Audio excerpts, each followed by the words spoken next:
Hello everybody. Welcome to this question answer series for CA Final Direct Taxes and International Taxation. Sir आज हम question answer solve करने वाले हैं TDS, TCS, advance tax and refund वाले chapter का। Sir very important chapter from examination point of view. You are bound to see a question from this chapter and इसीलिए इस chapter का significance बहुत ज्यादा बढ़ जाता है। सर क्वेश्चन आंसर सॉल्व करेंगे इन लीस्ट पॉसिबल टाइम। अगर आपके पास ये बुक का पीडीएफ नहीं है तो टेलीग्राम चैनल पे उससे मैंने फ्री में सर्कुलेट कर रखा है। Along with that link is in the description box. आराम से टेलीग्राम पे चैनल पे आओ, वहां पे हम रोज कुछ ना कुछ नई नई बातें डिस्कस करते रहते हैं रिगार्डिंग आवर एग्जाम्स। सर बड़ी बढ़िया बात अपने को समझ में आ गई। सर इस चैप्टर को अप्रोच करने के लिए ना मैंने चालू किया, मैंने ट्राई किया पीछे से सॉल्व करते हैं क्वेश्चन आंसर्स। तो आ जाओ सीधे क्वेश्चन नंबर 48 पे, लास्ट क्वेश्चन पे। नीचे से ऊपर आएंगे, let's see how fast we can do, how efficiently we can do and कितना आपको समझ में आ रहा है। मस्त पूरे चैप्टर को बहुत बढ़िया तरीके से सेटल कर लेंगे। क्वेश्चन नंबर 48 पे आ जाओ, which is last question in your question book. कह रहा है examine the applicability of the provisions relating to tax collection at source, टीडीटी के tax collection of tax at source and compute the amount of tax to be collected in the following cases. TCS बताना, TDS की कोई बात ही नहीं कर रहा, TCS बताना है। Mr. Rajesh remitted an amount of 580 towards the medical treatment of son pursuing education in University of Australia। Sir बच्चा ऑस्ट्रेलिया में पढ़ाई कर रहा है, उसकी मेडिकल ट्रीटमेंट के लिए पेमेंट किया। सर एलआरएस स्कीम में 7 लाख तक कोई टीसीएस नहीं होता। He also remitted 780 to University of Australia for the purpose of son's education out of the loan from the employer ABC Bank, जो कि मैन्युफैक्चरिंग कंपनी है। सर एक मैन्युफैक्चरिंग कंपनी से लोन लेके सर रेमिट किया है।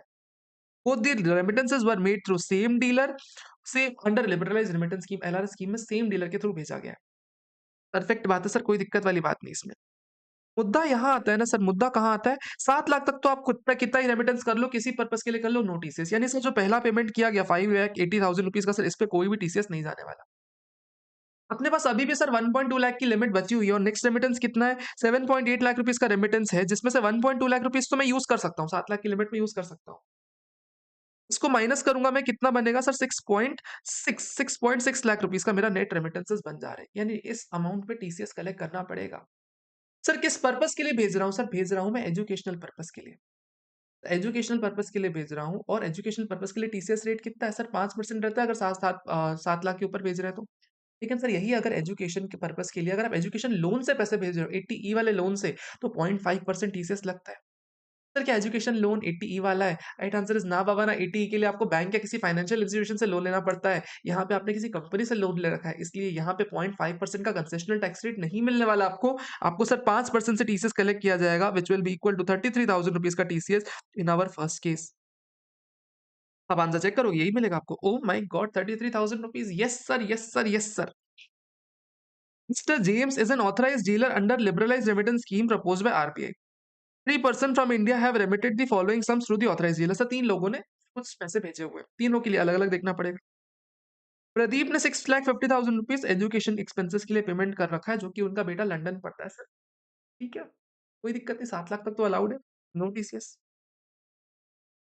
मिस्टर प्रोमोद प्रोमोद में 15 लाख रुपए भेजे हुए हैं।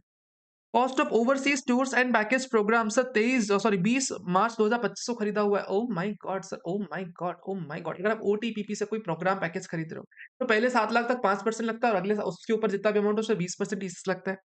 तो इस 15 लाख के सर दो हिस्से करने पड़ेंगे। सर 15 लाख के दो हिस्से करने पड़ेंगे। पहले 7 लाख पे sir 5% which is equal to sir 35,000 और नेक्स्ट 8 लाख पे sir 20% which is equal to sir 1.6 lakh rupees. यानी कुल मिला के 1.95 लाख रुपीज का टीसीएस कलेक्ट किया जाएगा 15 लाख के पैकेज में। परफेक्ट बात है सर, कोई दिक्कत वाली बात ही नहीं। प्रोमोद से इतना पैसा ले लेंगे टीसीएस का। प्रणव 10 लाख रुपए भेजा, repayment of loan taken from, अच्छा loan obtain from bank in Germany for pursuing higher studies. Sir आप एजुकेशन के लिए रेमिटेंस नहीं कर, एजुकेशन के लिए रेमिटेंस नहीं कर रहे, आप एजुकेशन लोन के रीपेमेंट के लिए रेमिटेंस कर रहे हो। क्या 0.5% वाला रेट मिलेगा? राइट आंसर इज नहीं मिलने वाला। आपको 5% से टीसीएस कलेक्ट करना पड़ जाएगा सर। 7 लाख तक कोई टीसीएस नहीं सर, उसके अलावा 7 लाख तक कोई टीसीएस नहीं। 7 लाख के ऊपर जो 3 लाख का पेमेंट है उस पर सर 5% टीसीएस कलेक्ट किया जाएगा, यानी कुल मिला के 15,000 रुपए का टीसीएस कलेक्ट किया जाएगा। कितना होता है? हाँ, 3 लाख पे 5%, 15,000। ठीक है, 15,000। सिंपल सा पॉइंट है, कोई दम नहीं क्वेश्चन में, ऑनेस्टली कोई दम नहीं, बस आपको याद होना चाहिए। Section number sir, section number क्या मेरे साथ बोलोगे एक बार? सेक्शन नंबर 206C1 जी। जी से घूमने जाओ, घूमने जाओ, घूमने जाओ, जी से घूमने जाओ। टीसीएस इस सेक्शन में। नेक्स्ट क्वेश्चन पे आ जाओ, क्वेश्चन नंबर 47। लेट्स सी क्या कह रहे हैं। During previous year 24-25 mister A purchase scrap of 55 lakh रुपए। सर स्क्रैप परचेज किया स्क्रैप, ठीक है, from mister B for the purpose of manufacturing unit. देखना देखना, ये है मिस्टर ए और ये है मिस्टर बी, ये बायर है और मिस्टर बी सेलर है।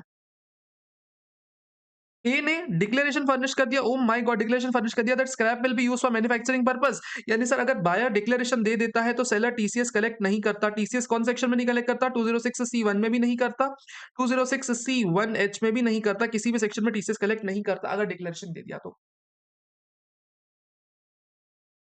ठीक है, and shall not be used for trading purpose. ठीक है, हमने डिक्लेरेशन दे दिया बायर ने। Mister A made the following payments, 45 lakh rupees का पेमेंट किया प्रीवियस है 24-25 में। तो मिस्टर बी, ठीक है कोई दिक्कत नहीं, मिस्टर ए ने इतना पेमेंट किया 45 लाख रुपीज का। ओके सर, 45 लाख का पेमेंट किया। ओके सर, ठीक है। अज्यूम टर्नओवर और बी ए और बी दोनों का सर 10 करोड़ ज्यादा का है। सर टर्नओवर पिछले साल में 10 करोड़ ज्यादा का है, इसका भी टर्नओवर सर 10 करोड़ ज्यादा का है।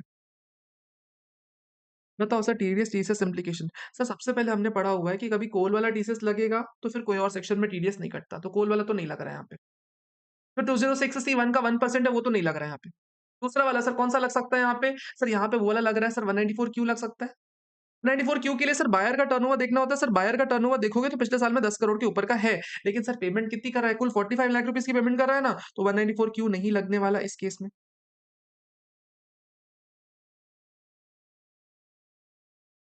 सर लेकिन रुको रुको रुको, क्या बोल रहा है? ए ने पेमेंट कितना किया? सिर्फ 45 लाख का पेमेंट किया है, लेकिन परचेज तो 55 लाख का कर रखा है ना। परचेज तो 55 लाख का कर रखा है, तो सर इस केस में टीडीएस लग जाएगा। 194 क्यू में टीडीएस काटना पड़ जाएगा। कितना? सर 5 लाख रुपीज जो एक्स्ट्रा पेमेंट है ना इसका 0.1%, यानी कुल मिला के सर 500 रुपीज का होना चाहिए शायद। 500 रुपीज का टीडीएस काटना पड़ेगा बायर को। सर यहाँ पे टीसीएस कुछ नहीं लग सकता, यहाँ सर बायर का हाथ में, सर बायर टीडीएस काटेगा 194 क्यू में 500 रुपए का। That should be the answer. देखें देखें देखें देखें, क्या सही बोल रहा हूँ मैं? देखूं देखूं, 1.1% ऑफ 5 लाख, ठीक है, बस इतना ही, 0.1% ऑफ 5 लाख रुपए टीडीएस काटना पड़ जाएगा। ओ वाओ सर वाओ, बिल्कुल सही आंसर मैच हो गया, बिल्कुल मैच हो गया सर, मैच करेगा ही ना, लॉजिक के ऊपर सब मैच होता है। Mister P provides for technical consultancy to various clients who deduct TDS under section 194। जो अच्छा क्वेश्चन है, देखना क्या बोलता है। मिस्टर पी क्या बोलता है? मिस्टर पी जो है कंसल्टेंसी देते हैं वेरियस क्लाइंट्स को, जो कि सर इनका जो सर्विसेज लेते हैं ना, वो 194 जे में टीडीएस काटते हैं, ठीक है। Mister P applies for lower tax deduction certificate under section 197 में आप एओ के पास जाके लोअर सर्टिफिकेट मांग सकते हो, ठीक है। TDS officer in respect of receipts of the consultancy, यानी पी बोलता है भैया मेरा टीडीएस बहुत ज्यादा कट रहा है, मेरा कम रेट से टीडीएस कटवाओ, इसलिए से लोअर डिडक्शन सर्टिफिकेट एओ से लेके आ गया। During previous year 24-25, P issued lower deduction certificate allowing him to receive the consultancy's payment after deduction at the rate 1%। अच्छा सर, टेक्निकल कंसल्टेंसी दे रहा है मिस्टर पी, टेक्निकल कंसल्टेंसी दे रहा है मिस्टर पी, टेक्निकल कंसल्टेंसी दे रहा है, तो यानी 2% इसका टीडीएस कटेगा 194 जे में। सर 194 जे में 10% था ना, याद करो sir, technical consultancy, call center या payment of royalty for cinematographic films में 2% लगता है। 2% टीडीएस कट रहा था मिस्टर पी का, और सर इसने रिक्वेस्ट किया कम परसेंट से, तो इसको 1% का डिडक्शन सर्टिफिकेट मिला। पी ने सर्टिफिकेट फॉरवर्ड कर दिया अपने क्लाइंट क्यू को और बोला कि भैया भैया भैया भैया भैया भैया मेरा 1% टीडीएस काटोगे। तो जो 15 लाख का पेमेंट था, इस पे 1% टीडीएस काटने की चर्चा हो गई। क्यों आया तुम्हारे पास, चार्टर्ड अकाउंटेंट के पास आया कि भैया भैया भैया भैया भैया भैया इसका 1% टीडीएस काटना है, लेकिन मुझे भरोसा नहीं हो रहा। आपने इन्फॉर्मेशन, चार्टर्ड अकाउंटेंट ने इन्फॉर्मेशन कलेक्ट की कि जो पी है ना, इसने आईटीआर नहीं फाइल किया प्रीवियस ईयर 22-23 का। ओ हो एंड टीडीएस डिडक्टेड 1 लाख रुपए का है। सर अगर कभी आईटीआर नहीं जमा होता प्रीवियस ईयर 22-23 का, एंड उस साल में टीडीएस डिडक्टेड 50,000 से ज्यादा का होता है, तो हमको हायर रेट से टीडीएस काटना पड़ता है। Sir twice the rate of respective section और 5% लेना पड़ जाता है अपने को। Twice the rate of respective section और 5% इस रेट से काटना पड़ता है। सेक्शन 206 ए बी होता था, सेक्शन 206 ए बी बोलता था हायर रेट से काटना पड़ेगा। Sir TDS TCS certificate, lower deduction certificate सब तेल लेने जाए, सब तेल लेने जाए, किसी काम का नहीं होता अगर हायर रेट से टीडीएस काटने का लाइबिलिटी आ जाती है तो। यानी सर कितना है रेट ऑफ रिस्पेक्टिव सेक्शन? 2%, यानी 4% या 5%, whichever is higher. Sir TDS काटने की लाइबिलिटी आ जाती है 5% से, 5% से, 5% से। Did you get this point or not? Let's see. यानी जो लोअर डिडक्शन सर्टिफिकेट है ना, वो किसी काम का नहीं रहेगा। देखना 194 J Q is required direct to 2% से काटना पड़ता है फॉर द पेमेंट। हाउएवर लेकिन इसने लोअर डिडक्शन सर्टिफिकेट ले लिया जिसमें 1% लिखा हुआ है, ये होगा फैक्ट्स ऑफ द केस। लेकिन 206 ए भी बोलता है कि अगर आप अपना रिटर्न नहीं फर्निश कर देते एंड 1 लाख से ज्यादा का टीडीएस डिडक्टेड है तो आपको हायर रेट से टीडीएस काटना पड़ जाएगा। हाई रेट क्या होता है? Twice the rate of respective section of 5%, accordingly sir 5% से काटना पड़ जाएगा। सर बड़ा ही सिंपल सा क्वेश्चन था। Roshni sold her house at Delhi to miss Shalini, Roshni ने बेचा शालिनी को। कंसिडरेशन ऑफ 60 लाख रुपीज कब सर? 1/8/2024 को। शी परचेज हाउस ऑन 1/4/2016 को। सर इसने बाय कब किया था? सर 1/4/2016 को बाय किया हुआ था। ठीक है सर। 36 लाख रुपया खरीदा हुआ, 36 लैक्स का। Stamp duty value of the property on the date of the transfer 82 lakh rupees की। सर 82 लाख रुपीज की स्टैम्प ड्यूटी वैल्यू है। सर अगर मैं घर खरीद रही हूँ, क्या कह रहे? रोशनी सोल्ड कर रही शालिनी को। शालिनी घर खरीद रही है। सर घर खरीदते टाइम क्या देखना होता है? या तो जितने पैसे में घर खरीद रही हूँ मैं, या तो सर जितनी उसकी एसडीवी है, जो भी हायर है वो पकड़ना पड़ता है और उस हायर पे 1% का टीडीएस काटना पड़ता है। यानी जो शालिनी है सर 1% काटेगी सर 82 लाख या 60 lakh whichever is higher का, यानी सर 82 लाख पे टीडीएस काटेगी। ठीक है सर, कोई भी दिक्कत वाली बात ही नहीं है। 82 लाख हायर वाले फिगर पे 1% टीडीएस काटेगी सर। ऐसा क्वेश्चन है। क्या कोई दिक्कत है? अगर दिक्कत है तो मुझे बताओ कमेंट सेक्शन में, दिक्कत नहीं है तो भी कमेंट सेक्शन में बताओ। और वीडियो को लाइक तो करो यार, तुम देख लेते हो लेकिन लाइक नहीं करते। देख लेते हो लेकिन लाइक नहीं करते, और कई बार लाइक भी कर देते हो गलती से तो सब्सक्राइब नहीं करते यार। मैं बड़ा खफा हो जाता हूँ तुमसे। तुम मुझे डीमोटिवेट करते हो लाइक नहीं करके। क्वेश्चन नंबर 46 पे आ जाओ। इन दी In respect of the following independent case scenarios, you are required to discuss the provisions relating to TDS at source. देखो पीछे से करने में फायदा क्या होता है? मुश्किल मुश्किल क्वेश्चन जल्दी हो जाएंगे आपके। Believe me, this is the process. This is the technique that has worked so well for me. आपके लिए बहुत अच्छी काम करेगी, देखना। Time electronics and Indian company import certain computer software from jam. ठीक है, टैम इंडियन है और ये है jam. Oh wow. Non resident company based in USA for reselling it to and customers. Time limited paid 85 crore. अगर time limited अगर 85 lakh rupees अगर पे कर रहा है जैम को, क्या टीडीएस काटना पड़ेगा? सर कभी भी इंपोर्ट करते टाइम टीडीएस तो नहीं काटना पड़ता ना। इंपोर्ट करते टाइम तो टीडीएस नहीं काटना पड़ता, तो no TDS. Sir however TAM Limited resells the computer software, एक second, end users without modification. ठीक है, इस केस में क्या हो जाएगा? कंप्यूटर सॉफ्टवेयर रॉयल्टी के नेचर का नहीं, इसलिए सर एक्सप्लेनेशन में वन में इसको रॉयल्टी नहीं मानेंगे, इसलिए सर इस केस में टीडीएस नहीं काटना पड़ेगा।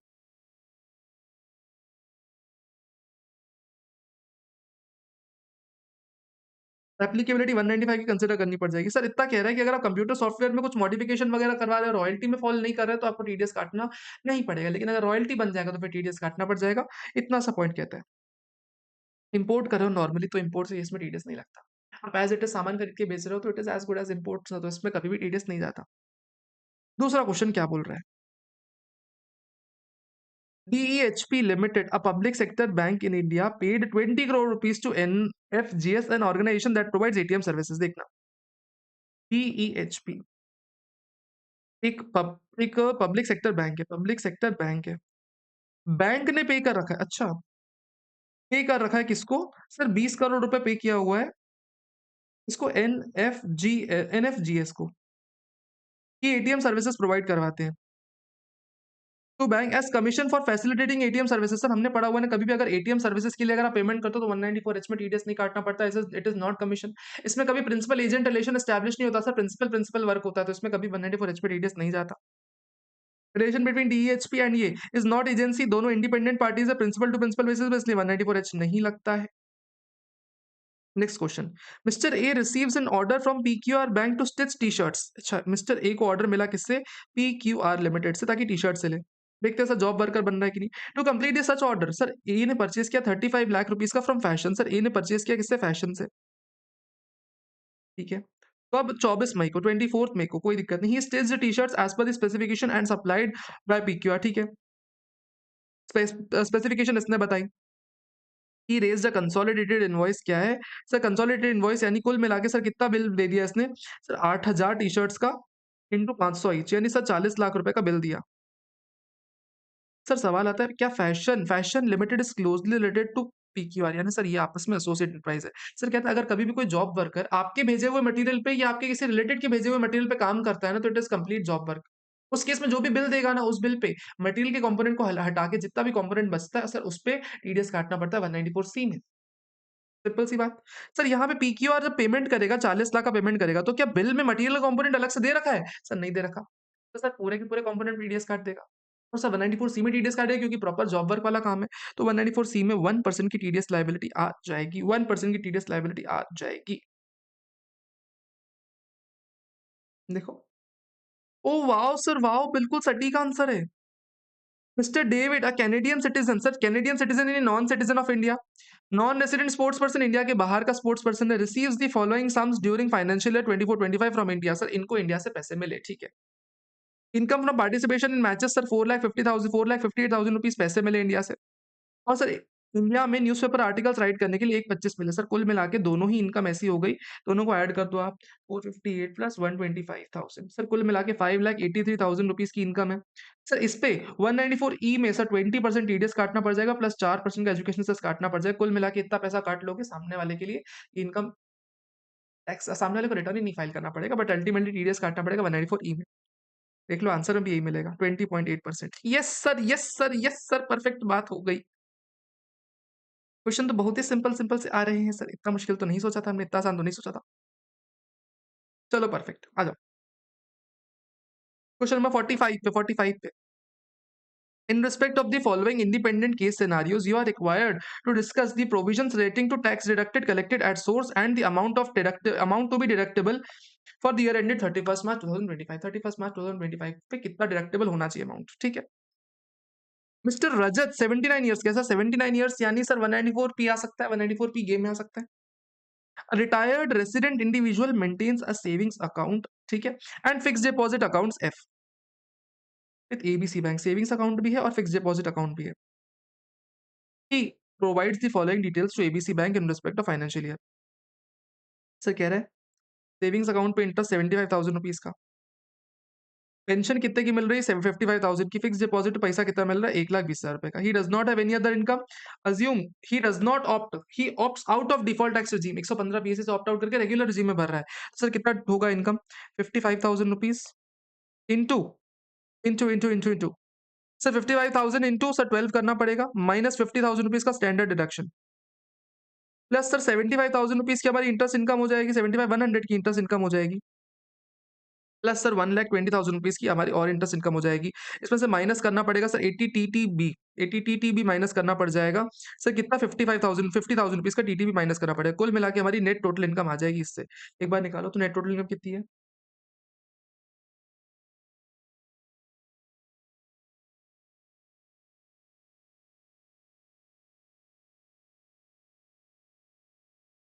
7,55,100 की हमारी नेट टोटल इनकम आ रही है। एक बार चेक कर लें क्या। यस सर, यस सर, ठीक है, परफेक्ट बात है। सर क्या कह रहा है कि इस पर सर टैक्स निकालो। टैक्स कितना निकालोगे, -5 लाख करके इंटू 20%, 20%,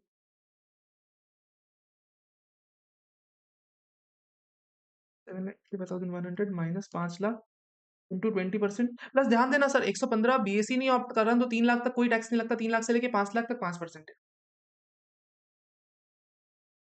7,55,100 में से -5 lakh into 20% plus 10,000 into 1.04, sir tax liability turns out to be 63,460, इतनी टैक्स लाइबिलिटी आ रही है। क्योंकि सीनियर सिटीजन है, अप टू 3 लाख कोई टैक्स नहीं, 3 लाख से 5 लाख 5% है, तो आप जितना भी टैक्स निकालोगे 5 लाख के ऊपर, उसमें सिर्फ 10,000 ऐड करना, 12,500 मत ऐड करना, इतना टैक्स लाइबिलिटी आ रही है। 63,460, 63,460, सर इतना ही आंसर आ रहा है। सर इसने कायदे से थोड़ी और मेहनत कर सकता था, थोड़ी और मेहनत कर सकता था ऑनेस्टली। एक बात बताऊं, थोड़ी सी और मेहनत हो सकती है, क्यों? क्योंकि सर कायदे से जो अपना एफडी है, एफडी पे जो इंटरेस्ट है सर, इस पे भी तो टीडीएस कटा हुआ होगा ना अपना। एफडी पे जो इंटरेस्ट, इस पे भी तो टीडीएस कटा होगा ना सर, 12,000 माइनस किया हुआ होगा, क्योंकि सर कभी भी एफडी आपको मिलती है तो टीडीएस कटने के बाद मिलती है एफडी पे इंटरेस्ट। ऐसा नहीं होता कि बिना उसके मिल जाए आपको कभी भी। और 15 जीएच भी फर्निश नहीं कर सकता क्योंकि इनकम भी ज्यादा है। तो इंटरमीडिएट में अगर आप होते ना, तो मैं आपको बताता ये चीज कि ऐसा ऐसा एग्जामिनर कर सकता है सॉल्यूशन, कि आपको टीडीएस पहले से ही कटा हुआ है एफडी पे। लेकिन फाइनल है, फाइनल पे चीजें ब्रॉड ज्यादा है, चीजें सिंपल है, इसलिए इसमें नहीं किया कुछ भी। Next question, high and tall limited real estate development company entered into a joint development agreement with mister John. Sir एक कंपनी जॉन के साथ जॉइंट डेवलपमेंट एग्रीमेंट में घुस रही है। Resident individual whereby John वो ट्रांसफर, जॉन अपना plot transfer करेगा 10 एकड़ का और उसके बदले उसको मिलेगा 6 करोड़ रुपए 1 से 2024 को। और उसके अलावा सर अपार्टमेंट जनरेट करके सर अपार्टमेंट कंप्लीट करने के बाद उसको 6 अपार्टमेंट्स भी देगा। 6 crore plus 6 apartments.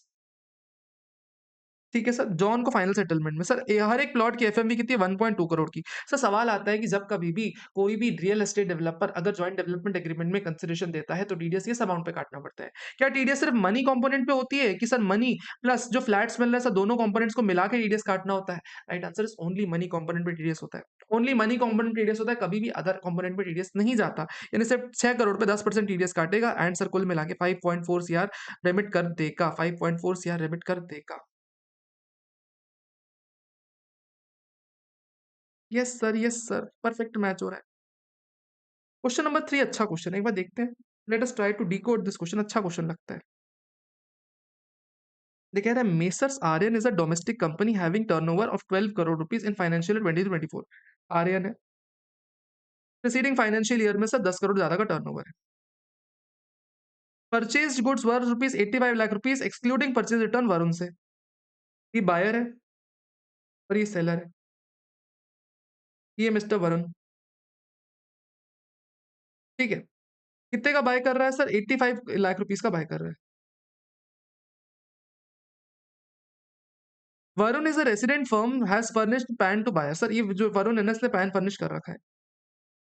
Payment details कैसी है सर? 25 मई को पेमेंट किया हुआ कितना 30 लाख रुपए से। क्या टीडीएस काटेगा सर? नहीं, टीडीएस नहीं कटेगा। क्यों? क्योंकि सर पहला पेमेंट तो 50 लाख तक का ही है ना, टीडीएस नहीं जाएगा।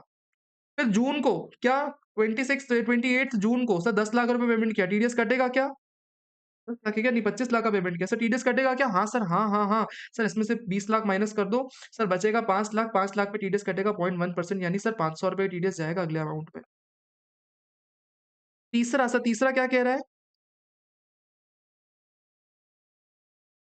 सर कह रहा है 25 लाख कहाँ से है? 20 लाख की है नहीं? पहला 30 लाख का खरीदा, फिर उसके बाद 25, अच्छा तीसरा, फिर तीसरा आइटम खरीदा, तीसरी बार उसने खरीदा 20 लाख रुपए का। 20 लाख रुपीज़ का खरीदा, कब सर? 10-12 को। 20 लाख का सामान खरीदा, इस पे 0.1% टीडीएस काटेगा, फिर 2000 रुपया टीडीएस डिडक्ट हो जाएगा। सर कह रहा है इस 20 लाख में से ना 5 लाख रुपए का सर रिटर्न कर दिया गया। रिटर्न कर दिया गया। तो जब रिटर्न करता है क्या उसका टीडीएस रिफंड हो जाता है? सर कोई रिफंड नहीं होता, आगे से एडजस्ट करना पड़ता है, आगे वाले परचेज़ से एडजस्ट करना पड़ेगा। प्रोविज़न कहता है 5 लाख रिटर्न किए गए क्वालिटी इश्यू कारण 20 फरवरी 2025 को। तो 10 लाख रुपए और पेमेंट किया। सर आप 10 लाख का जब पेमेंट करोगे तो आप पूरे 10 लाख पे टीडीएस थोड़ी काटोगे, 5 लाख पे तो पहले से डिपॉजिटेड है। तो सर 5 लाख पे टीडीएस काटोगे कितना? 0.1% के हिसाब से 500 रुपए का, यानी कुल मिला के 3000 रुपीज़ का टीडीएस ऐसे चला जाएगा आपका। अज़्यूम दैट वरुण का टर्नओवर, सेलर का टर्नओवर लेसर देन 10 करोड़ है। सर अगर सेलर का टर्नओवर लेसर देन 10 करोड़ है तो टीसीएस वैसे भी नहीं लगने वाला। कुल मिला के सर ऐसे टीडीएस जाने वाला 194 क्यू में। बड़ा ही सिंपल सा क्वेश्चन है, बड़ा ही सिंपल सा क्वेश्चन है, जैसा मैंने करवाया वैसा-वैसा लिखा हुआ है यहाँ पे। State government of Telangana Telangana Telangana Telangana grants a lease of coal mines to XYZ company। Sir ये अच्छा क्वेश्चन है, this is a good question, this is a good question. देखना, स्टेट गवर्नमेंट तेलंगाना की सर XYZ कंपनी को दे रही है सर कोल माइन, कब sir? 1/9/2024 को। और कितना चार्ज कर रही है सर? 10 करोड़ रुपए चार्ज कर रही है। कभी भी अगर कोल माइन दी जाती है तो उसके बदले 206 सी 1 सी में टीसीएस कलेक्ट करना पड़ता है 2% का। 2% का 1% का 2% का टीसीएस कलेक्ट करना पड़ता है 206 सी 1 सी में। यानी सर इस पे 2% तो स्टेट गवर्नमेंट ले लेगी, कोई दिक्कत वाली बात ही नहीं है इसमें। ठीक है सर, XYZ ने कोल सेल किया एबी को, इसने कोल सेल किया एबी को, कितने का? 1 करोड़ रुपए का। कभी भी अगर कोई सेलर बायर को कोल सेल करता है तो 1% टीसीएस कलेक्ट करता है 206C1 में, 206C1 में। ठीक है, ड्यूरिंग प्रीवियस 24-25 टर्नओवर XYZ इन कंपनी दोनों का टर्नओवर कितना है सर? 5 करोड़ है और 6 करोड़ है। तो दोनों का टर्नओवर 5 और 6 करोड़ है, यानी दोनों ही सर टीडीएस टीसीएस काटने के लायबल नहीं है। 194 की और 206C1H पे नहीं काटना है सर। लेकिन यहाँ पे ये सेक्शन तो लगेगा 206C1, यानी सर इस पे 1% टीडीएस काटना पड़ जाएगा। यानी सर अगर स्टेट गवर्नमेंट को कलेक्ट करने की बारी है तो स्टेट गवर्नमेंट कितना कलेक्ट करेगा सर? 20 लाख का टीसीएस कलेक्ट करेगा। और सर यहाँ पे XYZ कितना करेगा सर? 1 लाख रुपए का टीसीएस कलेक्ट करने वाला है। 20 lakh, 1 lakh. Oh my god! Sir सारे आंसर मैच हो रहे हैं, ऐसे कैसे सर? हमारे वैसे तो मैच नहीं हो रहे। सर हम खुद से करने जाते तो आंसर मैच नहीं होते। भाई मेरे साथ कर रहे हो, कुछ तो फ़ायदा होना चाहिए ना मेरे साथ करने का। मेरे साथ करने का कुछ तो फ़ायदा होना चाहिए ना आपको। यस सर, कुछ तो फ़ायदा होना चाहिए। Question number 44, discuss and compute the tax liability for deduction of tax and source in the following cases for the assessment year 25-26, ठीक है। A notified infra debt fund eligible for exemption under section 1047 of the Income Tax Act pays interest of 4.5 lakh rupees to company incorporated in USA. Sir infra debt fund कभी interest का payment करता है? 5% TDS काटना पड़ता है। The company incurred expenditure of 15,000 rupees of earnings, sir कोई deduction allow नहीं होता, पूरा 4.5 लाख पे इंटरेस्ट काटना पड़ेगा। The fund also paid 2.5 lakh rupees to R who is the resident of NJA. Sir simple सी बात है, अगर इंफ्रा डेट फंड किसी भी पर्सन को पेमेंट करता है 5% टीडीएस काटना पड़ता है। सर उस पर्पस के अगेंस्ट कोई खर्चा अलाउ नहीं होता। लेकिन सर एक इसमें इंपॉर्टेंट पॉइंट, अगर इंफ्रा डेट फंड किसी भी ऐसे पर्सन को पेमेंट कर रहा है जो कि नोटिफाइड जुरिसडिक्शनल एरिया में फॉल करता है, तो टीडीएस रेट 30% लग जाता है। यहाँ पे मिस्टर जो आर है उनके हाथ पे 30% टीडीएस जाने वाला है। जो 4.5 लाख का पेमेंट किया उस पर तो सीधे सीधे 5%, और जो बाकी 2.5 लाख का किया सर इस पे 30% टीडीएस काटना पड़ जाएगा। अच्छा 5% प्लस 4% सेस भी होता है, यहाँ पे भी 4% सेस भी हो जाता है। आप चेक करोगे आपको आंसर ही मिलेगा।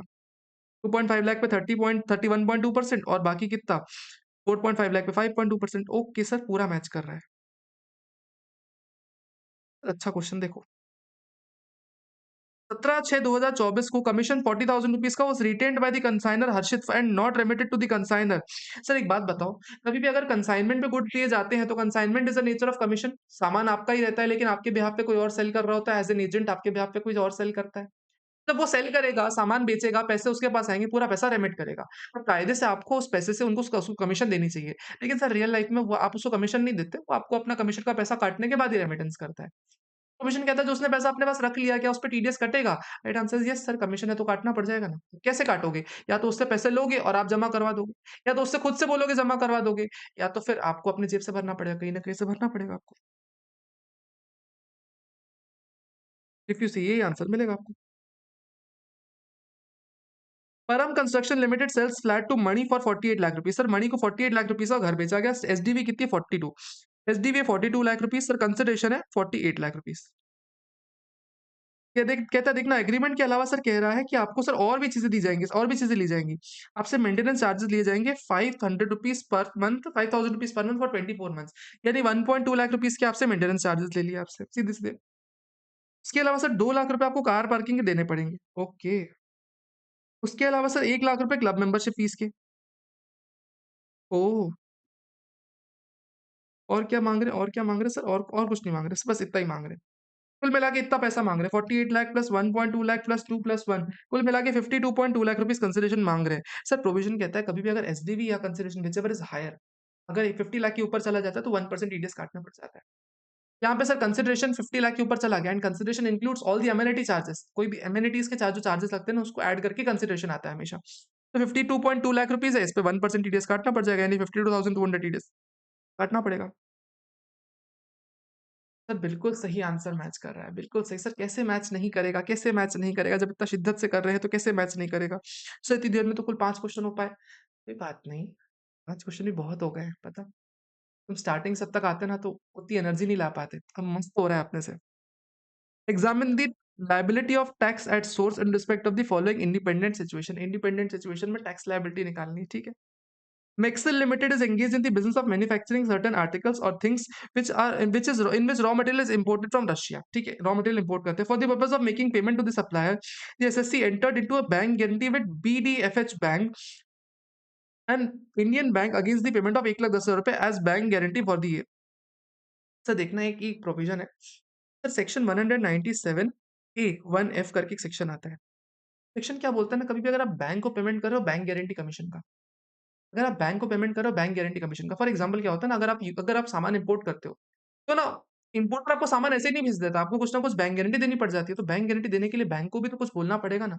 बैंक को देंगे तो बैंक को कमीशन देना पड़ जाएगा, तो अगर बैंक को कभी कमीशन देते हो तो क्या 194 में टीडीएस काटना पड़ेगा? राइट आंसर इज नहीं काटना पड़ता सर। 197 ए 1F में इसको एग्जेम्प्ट करवा दिया गया, ताकि अगर कभी भी आप बैंक को बैंक गारंटी कमीशन के लिए पेमेंट कर रहे हो ना, उसमें टीडीएस आपको नहीं काटना पड़ता। No TDS has to be deducted on bank guarantee commission made paid by the person to the bank, ठीक है। Study card and online education education provider and a trust registered under section 12A and AB of Income Tax Act pays 98,000 rupees in financial year 24-25 to Monty, a non-resident, for providing web-based lectures. अच्छा, sir एक resident person एक non resident person को lecture payment करने के लिए payment करा 95,000 rupees का। तो सवाल आता है कि क्या 194 जे में टीडीएस कटेगा? राइट आंसर इज 194 जे में टीडीएस नहीं कटता, क्योंकि 194 जे सिर्फ और सिर्फ रेसिडेंट रेसिडेंट सर्विस प्रोवाइडर की बात करता है। सर यहाँ टीडीएस आएगा 195 में, और 195 क्या बोलता है सर? 195 बोलता है अगर आप फीस फॉर टेक्निकल सर्विस का पेमेंट कर रहे हो तो आपको रेट एंड फोर्स से टीडीएस काटना पड़ेगा।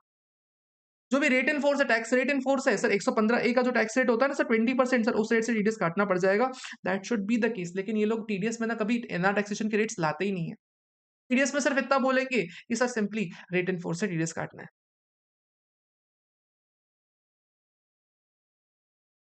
Is liable to take TDS at rate in force. Online जो पेमेंट कर रहे हैं सर उसको टेक्निकल सर्विसेज मान लेते हैं, कोई दिक्कत वाली बात नहीं। इसमें मतलब टीडीएस वाले टॉपिक में ना एनआर टैक्सेशन के टैक्स रेट्स कभी लाते ही नहीं वो। लाए तो मजा आ जाए, लेकिन अगर आपको आइडिया है तो लिखो ना, बढ़िया मस्त एडवांटेज पड़ता है, वट पड़ता है आंसर लिखने में। On December 31st, 2024, Mr. Nitin, a resident individual, whose turnover is 97 lakh rupees, preceding financial year, मैंने पिछले साल में 97 लाख रुपीस है। इससे क्या होता है सर? आपको हाईजैकर वाले सेक्शंस में टीडीएस नहीं काटना पड़ेगा। 65 लाख रुपए बसंत को पेमेंट किए for contract office office building. Sir office building के लिए मिस्टर बसंत को पेमेंट किया। सर आप हाईजैकर नहीं हो तो 194 सी में टीडीएस नहीं काटोगे। लेकिन 194 एम क्या बोलता है? अगर आप 194 सी में टीडीएस नहीं काट रहे तो एम में काटो। एम में काटोगे तब जब 50 लाख के ऊपर का पेमेंट है, और 50 लाख के ऊपर का पेमेंट तो है ना यहाँ पे, तो 194 एम में टीडीएस काटना पड़ जाएगा।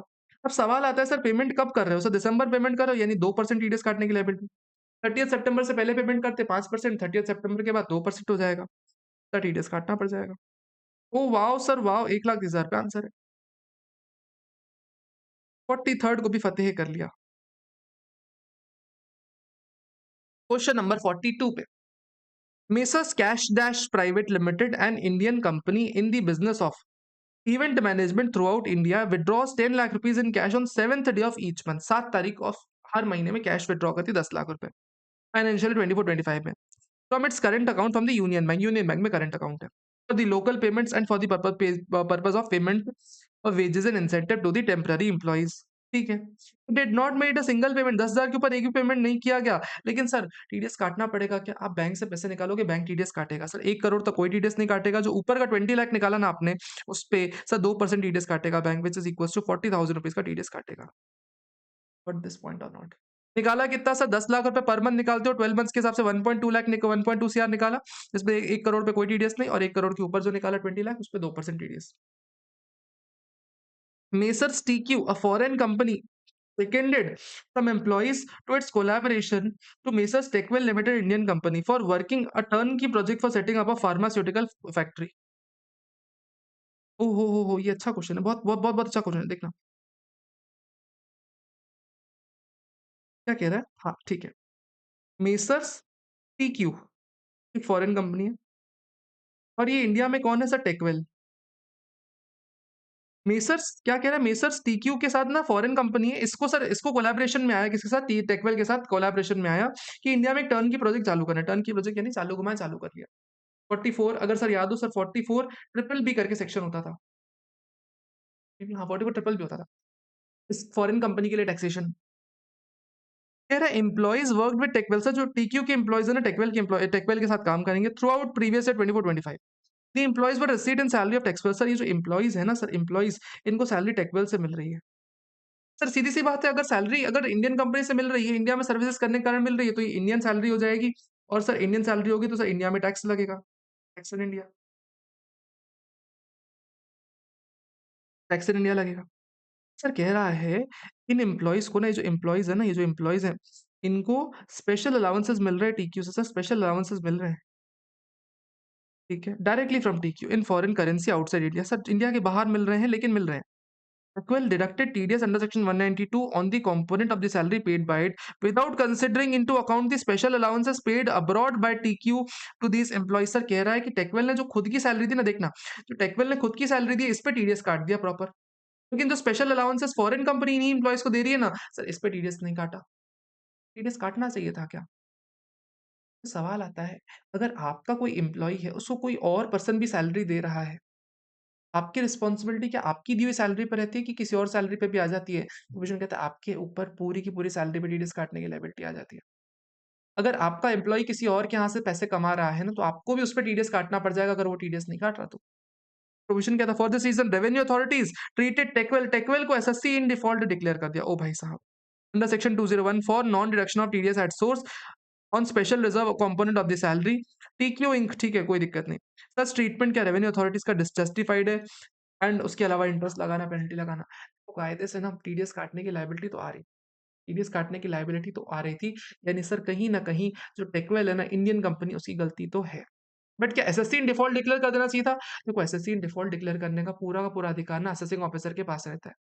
अगर आप टीडीएस नहीं काटोगे एसएससी इन डिफॉल्ट आप डिक्लेयर किए जा सकते हो। पूरा का पूरा ओनर्स ना ये असेसिंग ऑफिसर के पास रहता है। You can not argue in that. अगर रीजनेबल ग्राउंड ऑफ फेलियर है तो आप बच सकते हो, अदरवाइज आप नहीं बच पाओगे। आंसर में भी ये लिखा हुआ मिलेगा देखिए।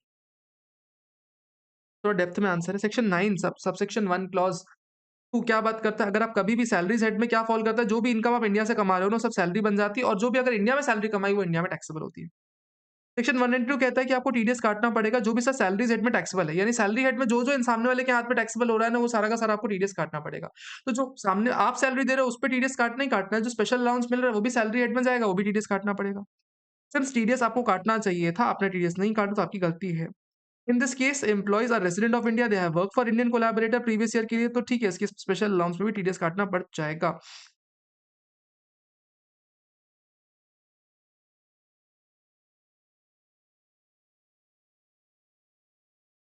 सर बस बात ये आ जाती है ना, अगर एम्प्लॉइज ने क्या किया ना, एम्प्लॉइज ने अगर इनकम कंसीडर करके अगर गवर्नमेंट ऑफ इंडिया को टैक्सेस भर दिए ना, तो इस केस में क्या होगा सर, इस जो कोलैबोरेटर है ना इसको एसएससी डिफॉल्ट नहीं बनाया जाएगा।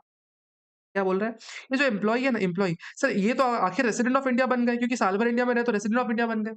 इंडियन वालों से भी सैलरी ले रहे हैं, प्लस फॉरेन कंपनी से भी अलाउंसेस ले रहे हैं। इन सभी इनकम्स को लेके अगर इसने अपना आरओआई 139 में फाइल कर दिया ना, 131 हो, 4 हो, किसी में फाइल कर दिया ना, सर तो फिर इस एसएससी को जो इंडियन एंटिटी है इसको एसएससी इन डिफॉल्ट डिक्लेयर नहीं करेंगे।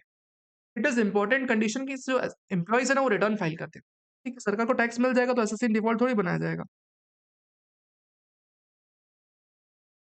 ठीक है।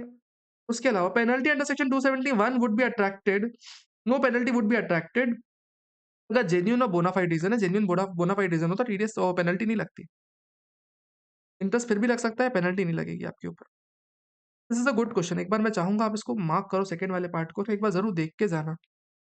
आएगा तो शायद दिमाग में इतना डेप्थ में आंसर नहीं जाए आपका। ठीक है जी, आ जाओ क्वेश्चन नंबर 41 पे। PLS limited gives a multi level parking building in front of a shopping mall in Delhi to PQR limited.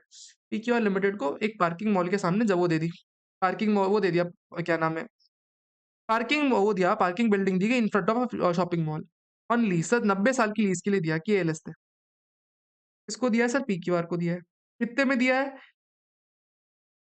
PQR is liable to पे 3 crore rupees one time lease payment. Sir one time lease payment कभी payment करेगा तो इसमें 206C1C में TCS collect करना पड़ता है 2% का, 2% का टीसीएस कलेक्ट करना पड़ता है। उसके अलावा सर हर साल में एनुअल रेंट है 26 लाख रुपए का, सर हर साल में 26 लाख रुपीस का एनुअल रेंट देना पड़ेगा। एनुअल रेंट पे सर ये जो पी क्यू आर है ना इसमें 194 आई में टीडीएस काटने वाला है, 194 आई में टीडीएस काट लेगा ये। What will be the TDS implication, TCS implication in both the hands? Sir what would be your answer अगर PQR does not have PAN? अगर PQR के पास पैन नहीं होता तो, PQR के पास अगर पैन नहीं होता तो टीसीएस हाई रेट से कलेक्ट करना पड़ जाता। ये जो 2% है, 2% के बदले क्या आ जाता? 194 सर सॉरी 2 टाइम्स रेट और 5% व्हिचएवर इज हायर लग जाता, तो सर 5% से टीसीएस कलेक्ट करना पड़ जाता अगर पीक्यूआर पैन नहीं होता रखता तो। केएलएस को सर 2% टीसीएस काटना पड़ेगा जो 3 करोड़ का है, और 194 क्यू में टीडीएस, 194 आई में टीडीएस काटेंगे सर जो भी है।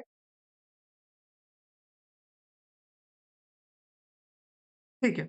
उसके अलावा कहता है अगर पैन फर्निश नहीं किया तो 5% और twice the rate of respective section को आपको टीडीएस काटना पड़ जाएगा। Twice the rate of respective section से टीसीएस कलेक्ट करना पड़ जाएगा। Ramu Limited engaged in manufacturing of paper pays 24 lakh rupees to head of labor union to be distributed to worksmen as work done by them. AO wants to assess the TDS on such under 194C or not. Sir अगर रामू ने अपने labour union को 24 लाख रुपए दे दिए, labour union को 24 लाख रुपए दे दिए और कहा कि बांटो इसको, क्या इसको 194C में टीडीएस काटना चाहिए था कि नहीं काटना चाहिए? सवाल आता है सर, क्या वो जो लेबर है वो आपके यहाँ के एम्प्लॉइज हैं या वो कॉन्ट्रेक्चुअल वर्कर्स हैं? अगर वो आपके यहाँ के एम्प्लॉइज़ हैं तो आपको उनका 194 में इंडिविजुअल लेवल पे टीडीएस काटना पड़ेगा। लेकिन सर अगर अब आपके एम्प्लॉइज़ नहीं, वो आपके कॉन्ट्रैक्चुअल वर्कर्स हैं, तो आपको देखना पड़ेगा क्या किसी भी वर्कर को पेमेंट एक बार में 30,000 के ऊपर किया गया है, तो उनका टीडीएस काटना पड़ेगा। अगर 30,000 से ऊपर पेमेंट किया गया है या कम पेमेंट किया लेकिन साल भर में 1 लाख से ज़्यादा पेमेंट किया, तो टीडीएस 194 में काटना पड़ जाएगा। यस सर, काटना पड़ जाता है। देखो इधर, if the worker are the employees of Ranu limited 192 attract हो जाएगा और टीडीएस काटना पड़ेगा आपको स्लैब रेट से। सर लेकिन अगर असेसिंग ऑफिसर जो कहना है 194 सी के एम्प्लॉइज हैं, सर कहता है अगर एम्प्लॉइज को पेमेंट कर रहे हो आप 30,000 के ऊपर या 1 लाख से ऊपर, तो उस केस में टीडीएस काटना पड़ जाएगा। उस केस में असेसिंग ऑफिसर सही हो जाएगा।